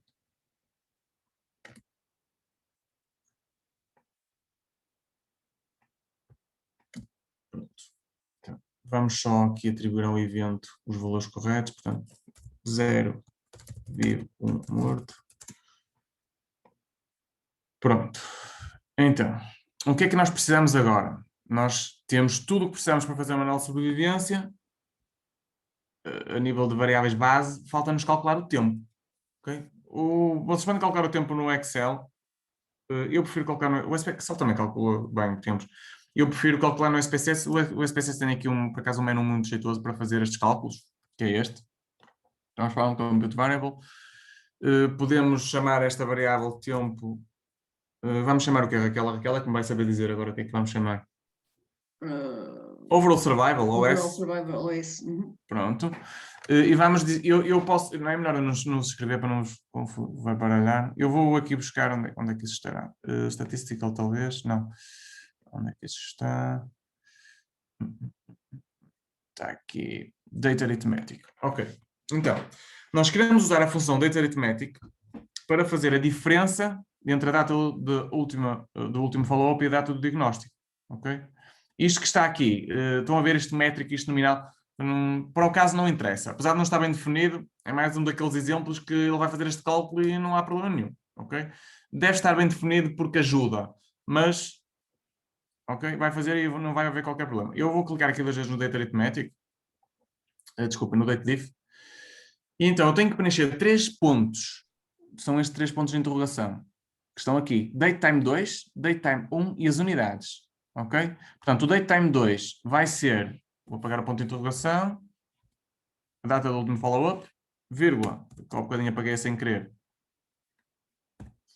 a data do diagnóstico, e depois vírgula as unidades. Eu posso escolher dias, posso escolher meses, posso escolher semanas, posso escolher anos, agora tenho que perguntar à Raquel o que é que ela quer. Meses. Meses. Então, aspas, months. Ok? Se fosse semanas, aspas, weeks. Se fosse anos, aspas, years. Eu penso que isso está para aqui. Está aqui. Years, quarters, months, weeks, days. Aquilo que vocês podem usar está aqui. Enclosed in quotes. Portanto, tem que estar entre aspas. Portanto, o que vocês podem usar está aqui assim. Pronto, vamos dar um OK. Agora vamos, a Raquel vai rezar para que não haja valores negativos. Se souber, vai ter que ir outra vez aos processos. Vamos ver. Não há. Está tudo bem. Está tudo bem. Aqui, há uma pessoa que está aqui a subir 210 meses. Eu não sei quanto é que isto tem em anos, mas é muito. Ora bem, isto por 12. Não sei se poderá haver aqui algum erro. Não sei, depende dos follow-ups. Pode não haver erro nenhum. O indivíduo é 2002. Isto é interessante verem estes... Isto deve ser visto, pronto. Daí que é ordinário, eu uso muito isto por causa disso mesmo. Dá para ver aqui, será que eu cometi algum erro? É melhor ver o processo, este indivíduo aqui e tal. Pronto. Não sei, poderá ser, não faço ideia, Raquel colheu isto, não sei se faz sentido. Não, são 17 anos e meio. Pronto. Não sei se faz sentido ou não, pode fazer, atenção. Agora, neste momento eu já tenho tudo o que preciso para a minha análise de sobrevivência, ok? Agora, vamos aqui então cobrir os aspectos-chave da análise de sobrevivência. Ela divide-se fundamentalmente em 3 tipos de análises. Uma mais descritiva e outra inferencial que comporta dois tipos de análises diferentes. Daí eu estar a dizer que são 3. Portanto, a mais descritiva é só médias, medianas, desvios padrão, etc., o básico. A mais inferencial, temos as análises tipo Kaplan-Meier e temos as regressões de Cox. Okay? Portanto, a análise de Kaplan-Meier é uma análise que nos permite identificar qual é que é o prognóstico, digamos assim, não diria bem prognóstico, é mais a taxa de sobrevivência, melhor dizendo. As regressões de Cox permitem-nos identificar preditores de sobrevivência ou mortalidade. Ok? Portanto, descrevendo desta forma é aquilo que nos permite fazer. Então, o que é que a Raquel faria aqui? Se eu fosse a Raquel, chegava aqui, faria primeiro uma tabelinha de descritivas básicas da minha amostra. Portanto, usava o menu tables, chegava aqui, portanto, tipo P, estadio cut. Eu não usava o estadio porque, pronto, já vimos que não estava dividido em muitas categorias. Passava para aqui, ok, isto já está. Ele decorou o formato a última vez. Depois ia ao Excel, blá blá blá, fazia a tabela, escrevia, ok? Do tipo AB, existem 25 doentes na minha amostra, Claro que eu não tenho aqui sexo nem idade, são aquelas coisas básicas que tenho sempre que dizer, não é? A amostra não foi incluída tantas pessoas do sexo masculino, tantas do sexo feminino, a idade mínima era tal, a máxima era tal, a média era X, ok? Para além disso, depois dessa análise descritiva, há ainda algo que vocês devem reportar quando fazem análise de sobrevivência, que é a mediana do tempo de follow-up. Mas atenção, é a mesma mediana. Não reportem médias de tempo de follow-up. Porque um tempo de follow-up, só se acontecer uma coisa muito estranha, que vai ter uma distribuição normal. E eu vou-vos mostrar aqui a distribuição do tempo de follow-up aqui da Raquel. Acho que era 75. É possível que sim. Vou-vos mostrar...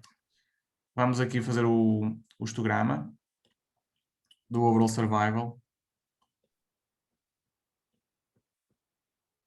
Pronto. Óbvio. Este é um histograma típico de um Overall Survival. Okay? Os dados estão muito concentrados no início. Faz sentido, não é? As pessoas entram no estudo e à medida que o tempo vai passando, vai havendo menos pessoas, não é? Vão morrendo e vão desaparecendo. Portanto, a assimetria é sempre à direita, num estudo de sobrevivência. É o típico acontecer. Okay? É extremamente comum. é óbvio que aqui é isso que acontece, se há algum fator ou outro que possa estar aqui a impedir isso acontecer. Daí que as regressões de Cox façam inferência sobre uma distribuição que é a distribuição Weibull, que tem este formato assim mesmo, ok? Está bem? Isto já é um pormenor um pouquinho mais teórico, não tenho que se preocupar muito com isto. Isto está-me aqui a tirar a média, mas só por defeito, está bem? Eu não vou ligar nenhum a isto, está bem? Portanto, há várias formas de sacar a mediana. Eu vou utilizar a forma que eu prefiro. Eu não gosto muito de usar este menu no Explore. Ele tira a mediana, mas para além da mediana tira muitas outras coisas. Eu gosto mais de usar este menu aqui das frequências, apesar de não ser muito típico, porque frequências é mais para variáveis categóricas, mas ele tem aqui uma opção que diz Display Frequency Tables. Eu vou anulá-la, okay? Para não tirar as tabelas de frequências. Vou passar para aqui o Overall Survival, vou aqui a Statistics e vou selecionar a mediana e os quartis.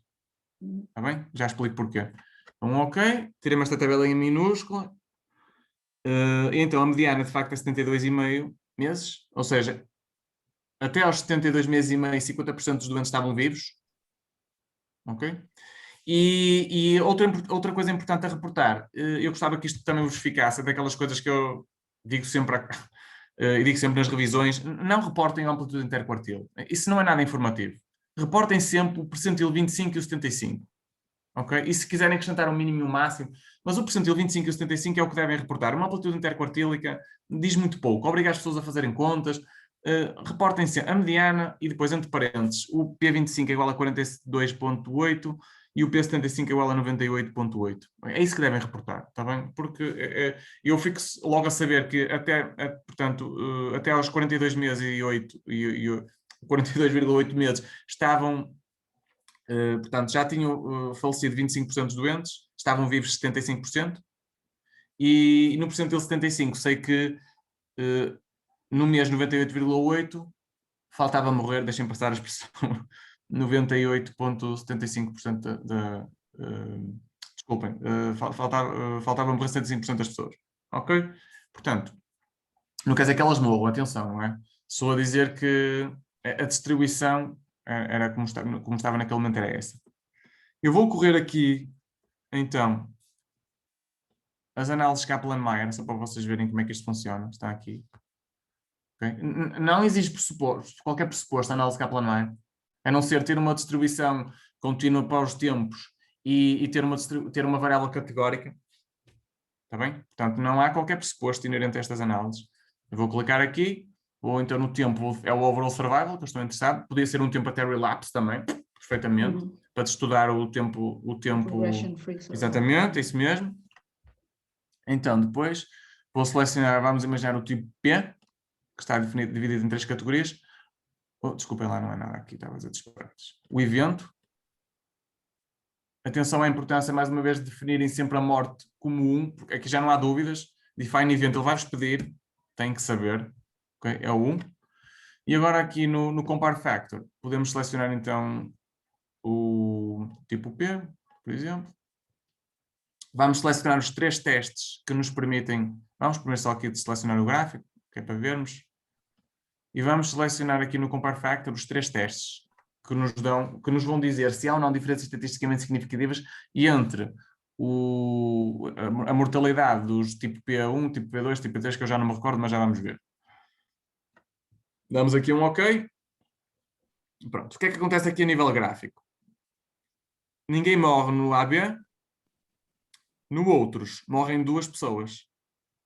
Ok? Então, se eu fosse a Raquel, se eu quisesse vender o meu artigo, o que é que eu fazia? Só com 2 mortos, eu olho para aqui para o meu teste e eu tenho uma base de dados que eu posso dizer que não é propriamente grande. Então, eu poderia dizer que eu tenho diferenças marginalmente significativas.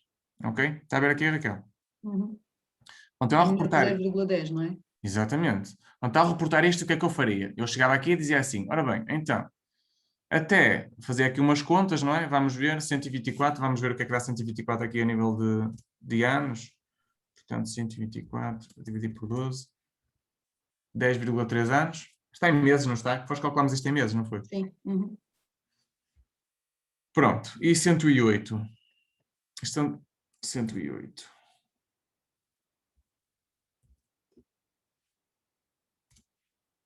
Não. Portanto, então o que é que eu diria? Diria assim. Nos outros, até aos 9 anos, 63 a estimativa de Kaplan-Meier disse que 63,3% das pessoas estão vivas. Ok? Ou seja, morreram 33,3%. No tipo AB, todas as pessoas sobreviveram. Portanto, existe uma associação marginal do tipo outros com maior proporção de mortes. Ok? Portanto, continuo a dizer que morrerem 2 pessoas não é provavelmente o candidato ideal para um estudo de sobrevivência. Ok? Mas se tivesse que dizer alguma coisa era o que eu diria.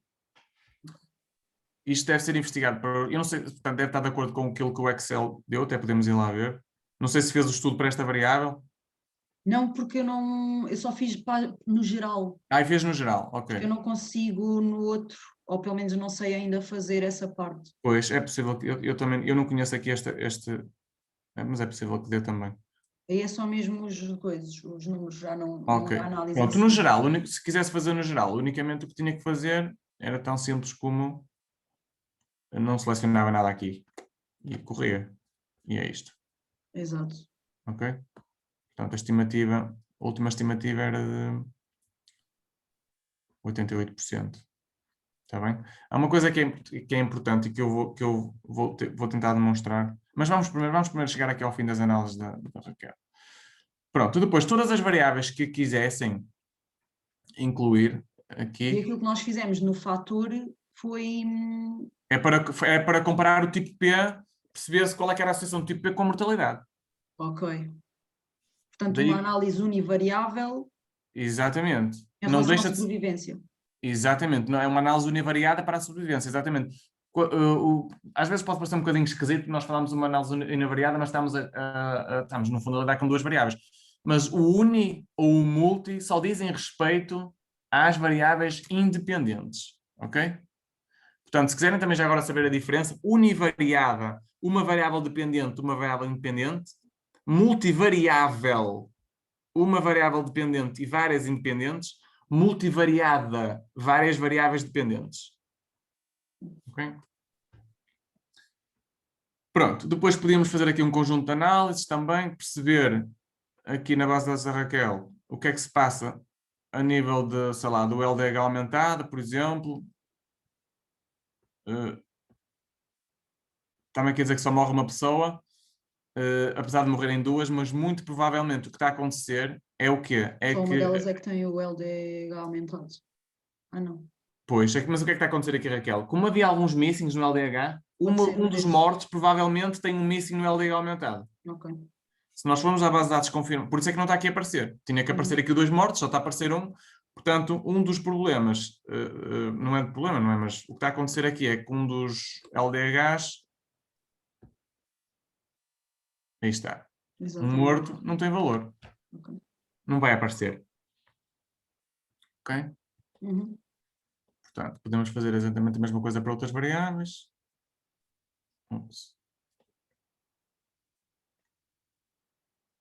Para o estadio cut, para ver o que é que acontece.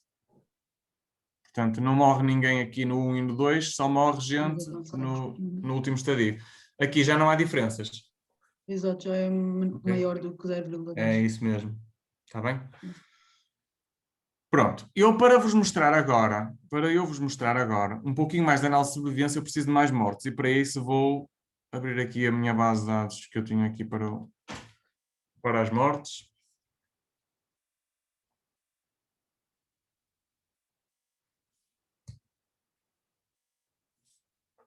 Eu já tenho que saber. Depois tenho que abrir um bocadinho. Está certo.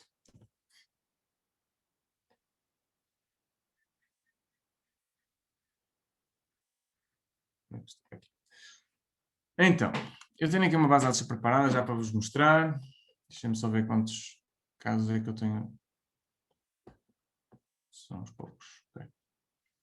Pronto. Vamos só ver quantas mortes é que eu tenho aqui. Pronto, já é mais jeitozinho. 43 mortes, 23%. Já dá para nós termos aqui um feeling um pouquinho mais... eventualmente até de ver aqui alguns preditores da mortalidade, ok? Portanto, eu aqui faria exatamente a mesma coisa que fiz na base de dados da Raquel. Portanto, uma tabela... que já fiz, não é? Exato. É o tal exemplo que já está aqui criado. Que até é bom estar aqui. por acaso eu aqui já não faria desta forma. Como? Se esta tabela, até foi bom acontecer, se esta tabela, se o artigo ficasse por aqui, eu colocaria aqui o effect size, ok? Como eu sei que vou fazer uma análise de sobrevivência, eu já não faria esta tabela. E eu já faria isto de forma diferente. Se o artigo fosse isto, ok, esta tabela, eu só tenho morte, eu não tenho tempo, eu não tenho nada, ok, eu faria esta tabela. Como eu tenho tempo, eu já faria uma tabela diferente. Já faria uma tabela, primeiro, descritiva pura, sem grupos, portanto assim, sem nada, ok? Acrescentar só ali as proporções. Definia a minha amostra desta forma e dizia, nesta amostra foram incluídos, portanto, 186 doentes, 115 tinham mais de 60 anos, blá, blá, do género feminino, descrevia aquilo tudo, apresentava essa tabelinha com aquele truquezinho do Excel e depois o que é que eu fazia? Faria então, primeiro análises univariadas para Kaplan-Meier e para a regressão de Cox e depois uma regressão multivariável ajustada para definir os preditores da mortalidade. Que é isso que eu vou fazer agora para vocês verem. Então, Analyze, e vou-vos dar também aqui algumas dicas que vão ser interessantes, porque há bocadinho na base da Raquel não deu para mostrar, mas agora já penso que já vai dar. Então, aqui o princípio é o mesmo, portanto nós temos aqui um overall survival, a Raquel também o tinha, um evento que é a morte, ela tinha exatamente a mesma coisa. Temos aqui uma variável categórica que vamos usar como fator para perceber se de facto morrem mais ou menos pessoas com 60 anos. Selecionar os 3 testes. Se for caso disso também já vos explico. Então, aqui nós temos diferenças... esqueci-me de selecionar o quê? Esqueci-me de selecionar o... Como eu estou numa base de dados diferente, ele já não grava aquilo que eu fiz. Portanto, tenho que ir aqui e pedir o plot. Pronto. Então, aí está. Claramente aqui, os indivíduos com menos de 60 anos vivem durante mais tempo. E isto é estatisticamente significativo nestes 3 testes. Porquê é que eu pedi estes 3 testes? O teste de log rank é um teste que atribui pouco peso à parte direita da curva, ok? É útil quando vocês têm tempos quando o follow-up vai a perder muito com o passar do tempo, ok? Quando tem muitas perdas para follow-up, e então vocês têm tendência a usar um pouquinho mais este teste. O teste Breslow e o Tarot-Ware são testes que dão um pouquinho mais de peso às caudas e são mais utilizados quando as curvas se cruzam. Ok? Portanto, isto já são pronouns um pouquinho mais técnicos. Se quiserem ler um pouquinho mais sobre isto, também o podem fazer. Mas se quiserem descomplicar e reportar ter sempre o teste log rank, também não há problema. Ok? Porque já estamos aqui a entrar em domínios um pouquinho mais técnicos e também é preciso que... Algumas revistas têm conhecimento disso, nem todas terão. Portanto, também não há assim grandes diferenças entre os testes. Ora bem, o que é que eu estou interessado em ver agora? Eu quero, por exemplo, saber qual é que é a estimativa de mortalidade aos 12 meses. Então, eu venho por aqui fora e, por acaso, aos 12 meses não morreu ninguém. Então, eu não tenho aqui nada. Então, eu tenho que usar a estimativa imediatamente anterior. É neste detalhezinho que eu queria que vocês percebessem. Se eu não tenho nada aqui, eu tenho que usar a estimativa imediatamente anterior. No caso aqui, aos 12 meses, 95,2% das pessoas... Não é, aliás, o correto não é dizer isto. A estimativa de Kaplan-Meier é 95,2%. Assim é que está correto. Se eu quero aos 24, exatamente a mesma coisa. Portanto, venho por aqui fora. Aos 24, mais uma vez, não tenho nenhum morto. Uso a estimativa imediatamente anterior. E por aí fora. Ok? Então eu posso comparar estimativas. Aqui, vamos imaginar que isto como é cancro, vamos falar aí nos 5 anos, 60 meses, vamos ver aqui aos 60 meses qual é que é a estimativa de sobrevivência na idade abaixo de 60. É de 81,5. Desculpa lá, disparate. É de 89,2. Ok? Aos 60 não tenho nada, tenho que ver imediatamente anterior. Acima dos 60 é de 71,1, portanto é mais baixa. E estas referências para as curvas de sobrevivência são estatisticamente significativas. Okay? Isto, como a hora já está adiantada, eu não vos vou mostrar os outros exames de análise Kaplan-Meier, mas basicamente sempre a fazer a mesma coisa. Portanto, colocam aqui outra variável qualquer que vos apeteça, o género, por exemplo, para perceber se morrem mais homens ou mulheres. A curva é sempre uma boa forma de avaliar, e claramente estão os homens a morrer mais. Okay? Portanto, estes tracinhos aqui não são mortes, ok? São censuras. São indivíduos que saem do estudo por estarem vivos. Ou por não se ter mais informação. Estas quedas é que são as mortes, ok? Quando isto cai, é uma ou mais mortes, ok? Podem morrer em tempos parecidos ou muito próximos. Está bem? Portanto, à medida que o tempo vai passando, morre, até chegar ao final do estudo. Eu não vos vou amassar com mais exemplos deste estilo. Vou-vos mostrar como é que se faz e como é que se interpretam regressões de Cox. Ok? Portanto, entram aqui, Cox Regression. O menu é muito parecido. Portanto, Overall Survival, o status, vamos colocar aqui o age, define event, desculpa, não é o age, é a morte. Define event é o 1. E agora, por cada variável, atenção que há aqui diferenças. Se eu quisesse usar o Age at Diagnostic sem cutoff, eu passava para aqui e não fazia nada aqui neste categórico, ok? Simplesmente ficava assim e era isso. Eu até vou correr só para vos mostrar as diferenças de interpretação. Depois, aqui no Options, convém vocês clicarem aqui no intervalo de confiança para 95% do exponencial do beta, que é o hazard ratio. Se convém estar marcado. Mais do que isto, nesta fase não vou marcar. Está bem? Portanto, vamos dar um OK. Então, isto é estatisticamente significativo. Está aqui esta tabelinha. Ok? Muito abaixo de 0,01, o p-valor. Portanto, o que é que isto significa? Esqueçam este valor, esqueçam este. Só nos vamos concentrar aqui nesta parte da tabela, ok? No signo, no exponencial do beta e no intervalo de confiança. Principalmente neste valor que está aqui, que é o hazard ratio. O que é que ele diz? Diz-nos que por cada ano a mais ao diagnóstico, ou seja, quanto mais tardio for o diagnóstico, a chance de morte no instante seguinte, e a definição é esta, é 8,4% maior. Ok? Portanto, tudo o que vai acima do 1, nós podemos converter em percentagem. Portanto, 0,084 é uma percentagem.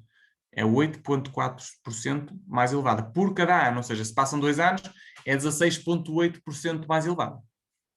Okay? E por aí fora. Como nós categorizamos esta variável, eu vou-vos dar o exemplo agora da interpretação para a variável categórica. Aqui já temos que entrar aqui no categórico. Já temos que fazer uma coisa que é extremamente importante, que é definir a categoria de referência. Vamos passar isto para aqui. E uma coisa que eu também vos queria chamar a atenção, sempre que vocês estão a fazer bases de dados e sabem que vão fazer análise de sobrevivência, quando estiverem a criar a base de dados, para além de terem super cuidado com o evento, que tem que estar 0 para não, 1 para sim, isso é fundamental, se tiverem cutoffs nas variáveis, tudo aquilo que for de maior risco, façam sequência. Atribuam 0 ao menor risco e 1, 2, 3, 4, por aí fora aos piores riscos. Okay? Se vocês sabem, teoricamente, que, por exemplo, as mulheres neste tipo de cancro têm menos risco, então vocês dão um valor 0 à mulher e 1 ao homem. Para que a interpretação seja sempre sobre o risco, porque senão vão-se meter aí a interpretar fatores protetores e é um bocadinho mais complicado. Não quero dizer que não se faça, mas é um pouquinho mais complicado de interpretar. Portanto, usem essa sequência. Comecem no menor risco, vai ser o 0, o código, e por aí fora, ok? Façam sempre assim. E facilita aqui no SPSS, porque quando tiverem que definir a categoria de referência nas variáveis categóricas, vão fazer sempre isto. Se for sempre esse o formato que eu vos acabei de dar, fazem sempre assim. Passam para aqui para a direita e fazem sempre isto. First change. O que é que eu estou a dizer? Estou a dizer que a idade abaixo dos 60 anos é a categoria de referência, que é aquilo que eu defini como 0. Daí ser first. É a primeira categoria do código da base de dados. Ok? Portanto, ele vai-me estimar o risco de ter mais de 60 anos comparado com ter menos. Fazer a mesma coisa. Portanto, o resto já está tudo marcado. Ok? Então, o que é que isto me diz? O p-valor alterou-se ligeiramente. Então, eu aqui já não posso falar em termos de percentagem, porque eu já tenho um valor superior a 1. Aqui podia. Até 1,99999 eu ainda posso. 99,9% mais por cada ano, ou por o que seja. Aqui já não. Eu aqui já tenho de falar... Atenção que não é por ser a variável categórica. Se eu aqui tivesse 1,28, eu dizia na mesma. Portanto, a idade acima dos 60 anos tem 28% mais risco de morte. Não é por ser categórico, é pelo valor, ok? Podia ser uma contínua, não há qualquer problema. Eu aqui já tenho que dizer que o risco de morte para indivíduos acima dos 60 anos é 3,3 vezes maior, mais ou menos. 3,0, desculpa lá. 3,03, assim aqui é. 3,03 vezes maior, ok? Eu vou correr no instante aqui as análises, vou fazer assim uma coisa para acelerar aqui o processo, vou só fazer aqui uma... Também já agora ficam a ver o que é a sintaxe do SPSS, não sei se alguns trabalharam com isto ou não. Pronto, isto é um pouquinho, já envolve um outro grau de complexidade, mas para acelerar aqui um pouquinho o processo, estamos a queimar na hora, vou copiar as variáveis todas que eu aqui tenho, deixa-me só ver, são estas, não tem mais nenhuma de interesse, exatamente, e vou copiar isto para aqui, e vou só marcar aqui, ai, gender.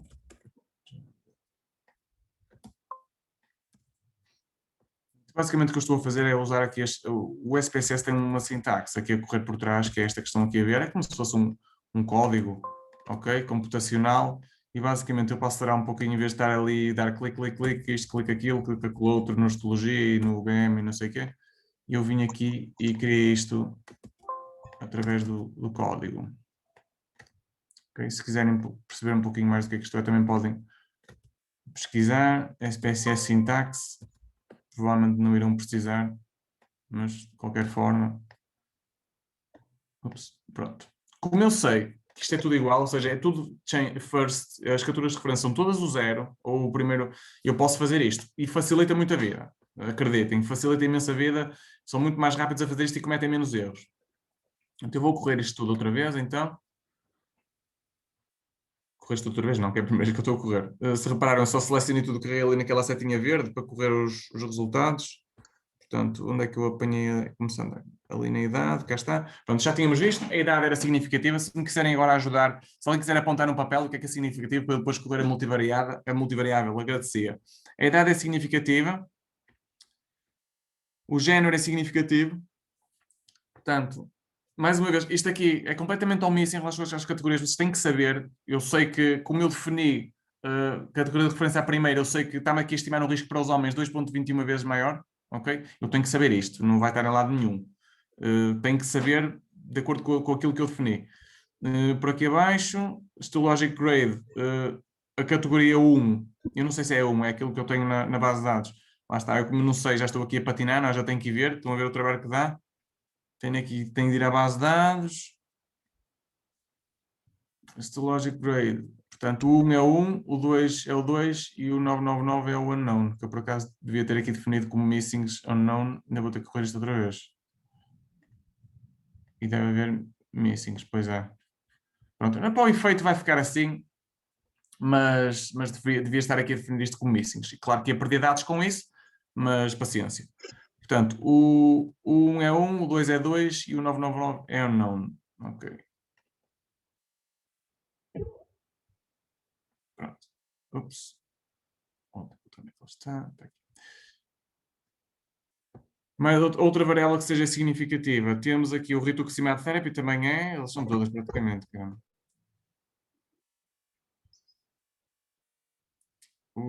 Esta já não. BM infiltration. O HbA12 também é. E é isso.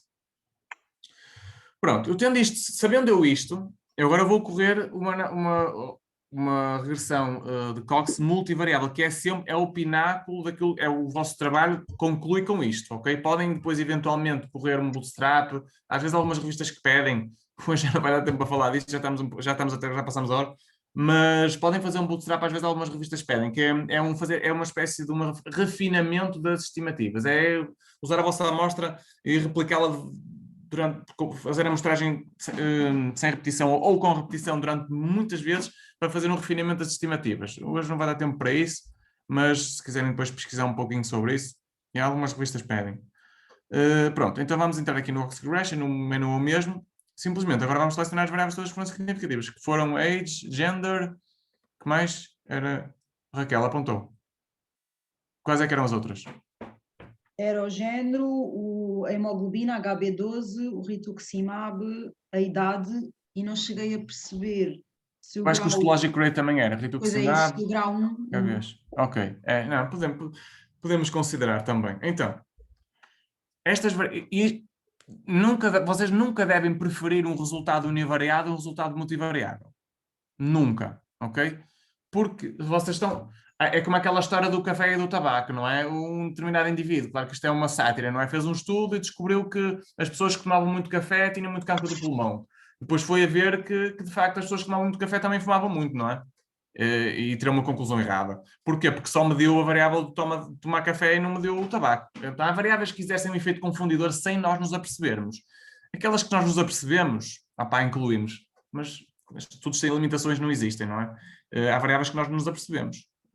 E agora, tudo que nós podemos controlar, controlamos. É o que nós estamos a fazer agora. Imaginemos que eu queria perceber se a idade tinha impacto neste cancro, eu vou ajustar para todas as outras variáveis que foram significativas e vou perceber o que é que acontece à idade quando é ajustada.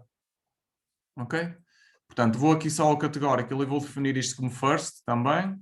Tudo direitinho, para ficar tudo ok. Vou só confirmar aqui que tenho um intervalo de confiança a marcar. Tenho. Vou dar um ok.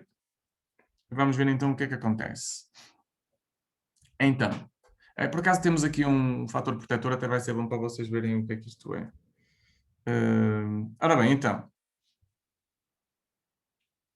Aqui depois de ajustado, o HB12 perdeu o significado estatístico. O que é que está a acontecer aqui? Qual é que é o P que nós consideramos? É este. Não, mas é o... Nesta base de dados, 0,05. Depende do tamanho, ok? Na sua, eu diria 0,10. Nesta base de dados, não posso fazer isso. Porque é uma base de dados com 300 sujeitos, ou perto disso, não dá. Então, 0,05, que é o que eu estou a considerar. Indivíduos com mais de 60 anos têm um risco de 3,83 vezes maior de morrer. Homens têm um risco de 2,91 vezes maior de morrer. O grau histológico, portanto, penso que era o 2. Eu não sei se aqui, exatamente, cá estão os códigos. O grau histológico 2, portanto, temos o 1, o 2 e o unknown. O grau histológico do tipo 2, comparativamente com o grau histológico do tipo 1, acarreta um risco de morte quase 3 vezes maior. O grau histológico do tipo unknown não é significativo. Em relação à terapêutica do tipo rituximab, a terapêutica do tipo rituximab, quando é feita, yes, ok? Protege da mortalidade. Ok? 0,289. É inferior a 1. Acima de 1 risco. Abaixo de 1 proteção. Ok? Ainda bem que isto aconteceu para vocês verem o quão protege. Tenho que fazer uma continha aqui, que é esta. 1 menos 0,289. Então, quem faz terapêutica rituximab tem 71% menos chance de morrer. Esta continha tenho que fazer. Está bem? Não é direta, como no risco, acima de 1. Por fim, o HB12 não é. Pronto, este era o resultado que vocês tirariam desta análise. O vosso estudo iria ficar concluído com isto. Portanto, só para lembrar, começariam com esta tabela. Já nem sei onde é que ela está. Pronto, começavam com aquela tabela das descritivas, da amostra toda. Faziam as regressões univariadas de Cox uma a uma, eventualmente os gráficos Kaplan-Meier, se vocês tiverem espaço na tese, ou não sei se para a tese, ou para o artigo, apresentar Kaplan-Meier geralmente não, porque as revistas querem números, os gráficos, como são análises univariadas e os resultados da regressão de Cox são próximos dos Kaplan-Meier, geralmente não se apresentam Kaplan-Meier nos artigos. Para a tese, eventualmente pode ser interessante apresentarem também. Portanto, Kaplan-Meier, regressão de Cox univariada e complementada, por fim, com a regressão de Cox multivariável. E na discussão devem dar muito mais ênfase a isto do que aos resultados que foram encontrados na análise univariada. Ok? Pronto, eu gostava de ter tempo para mais, de facto, tinha aqui algumas coisinhas para tratar, mas olhem, a hora já não permite, por isso, pronto. Se depois quiserem ter alguma dúvida que queiram colocar, não há problema nenhum, podem me enviar um e-mail. Acho que é Beatriz, depois pode partilhar o meu e-mail, não há problema. Eu ia só fazer uma perguntinha muito rápida. Força. Há alguma possibilidade de arranjar o SPSS sem pagar? Envie-me um e-mail depois para falarmos disso, está Está bem? bem, está bem. Certíssimo, obrigada. Nada.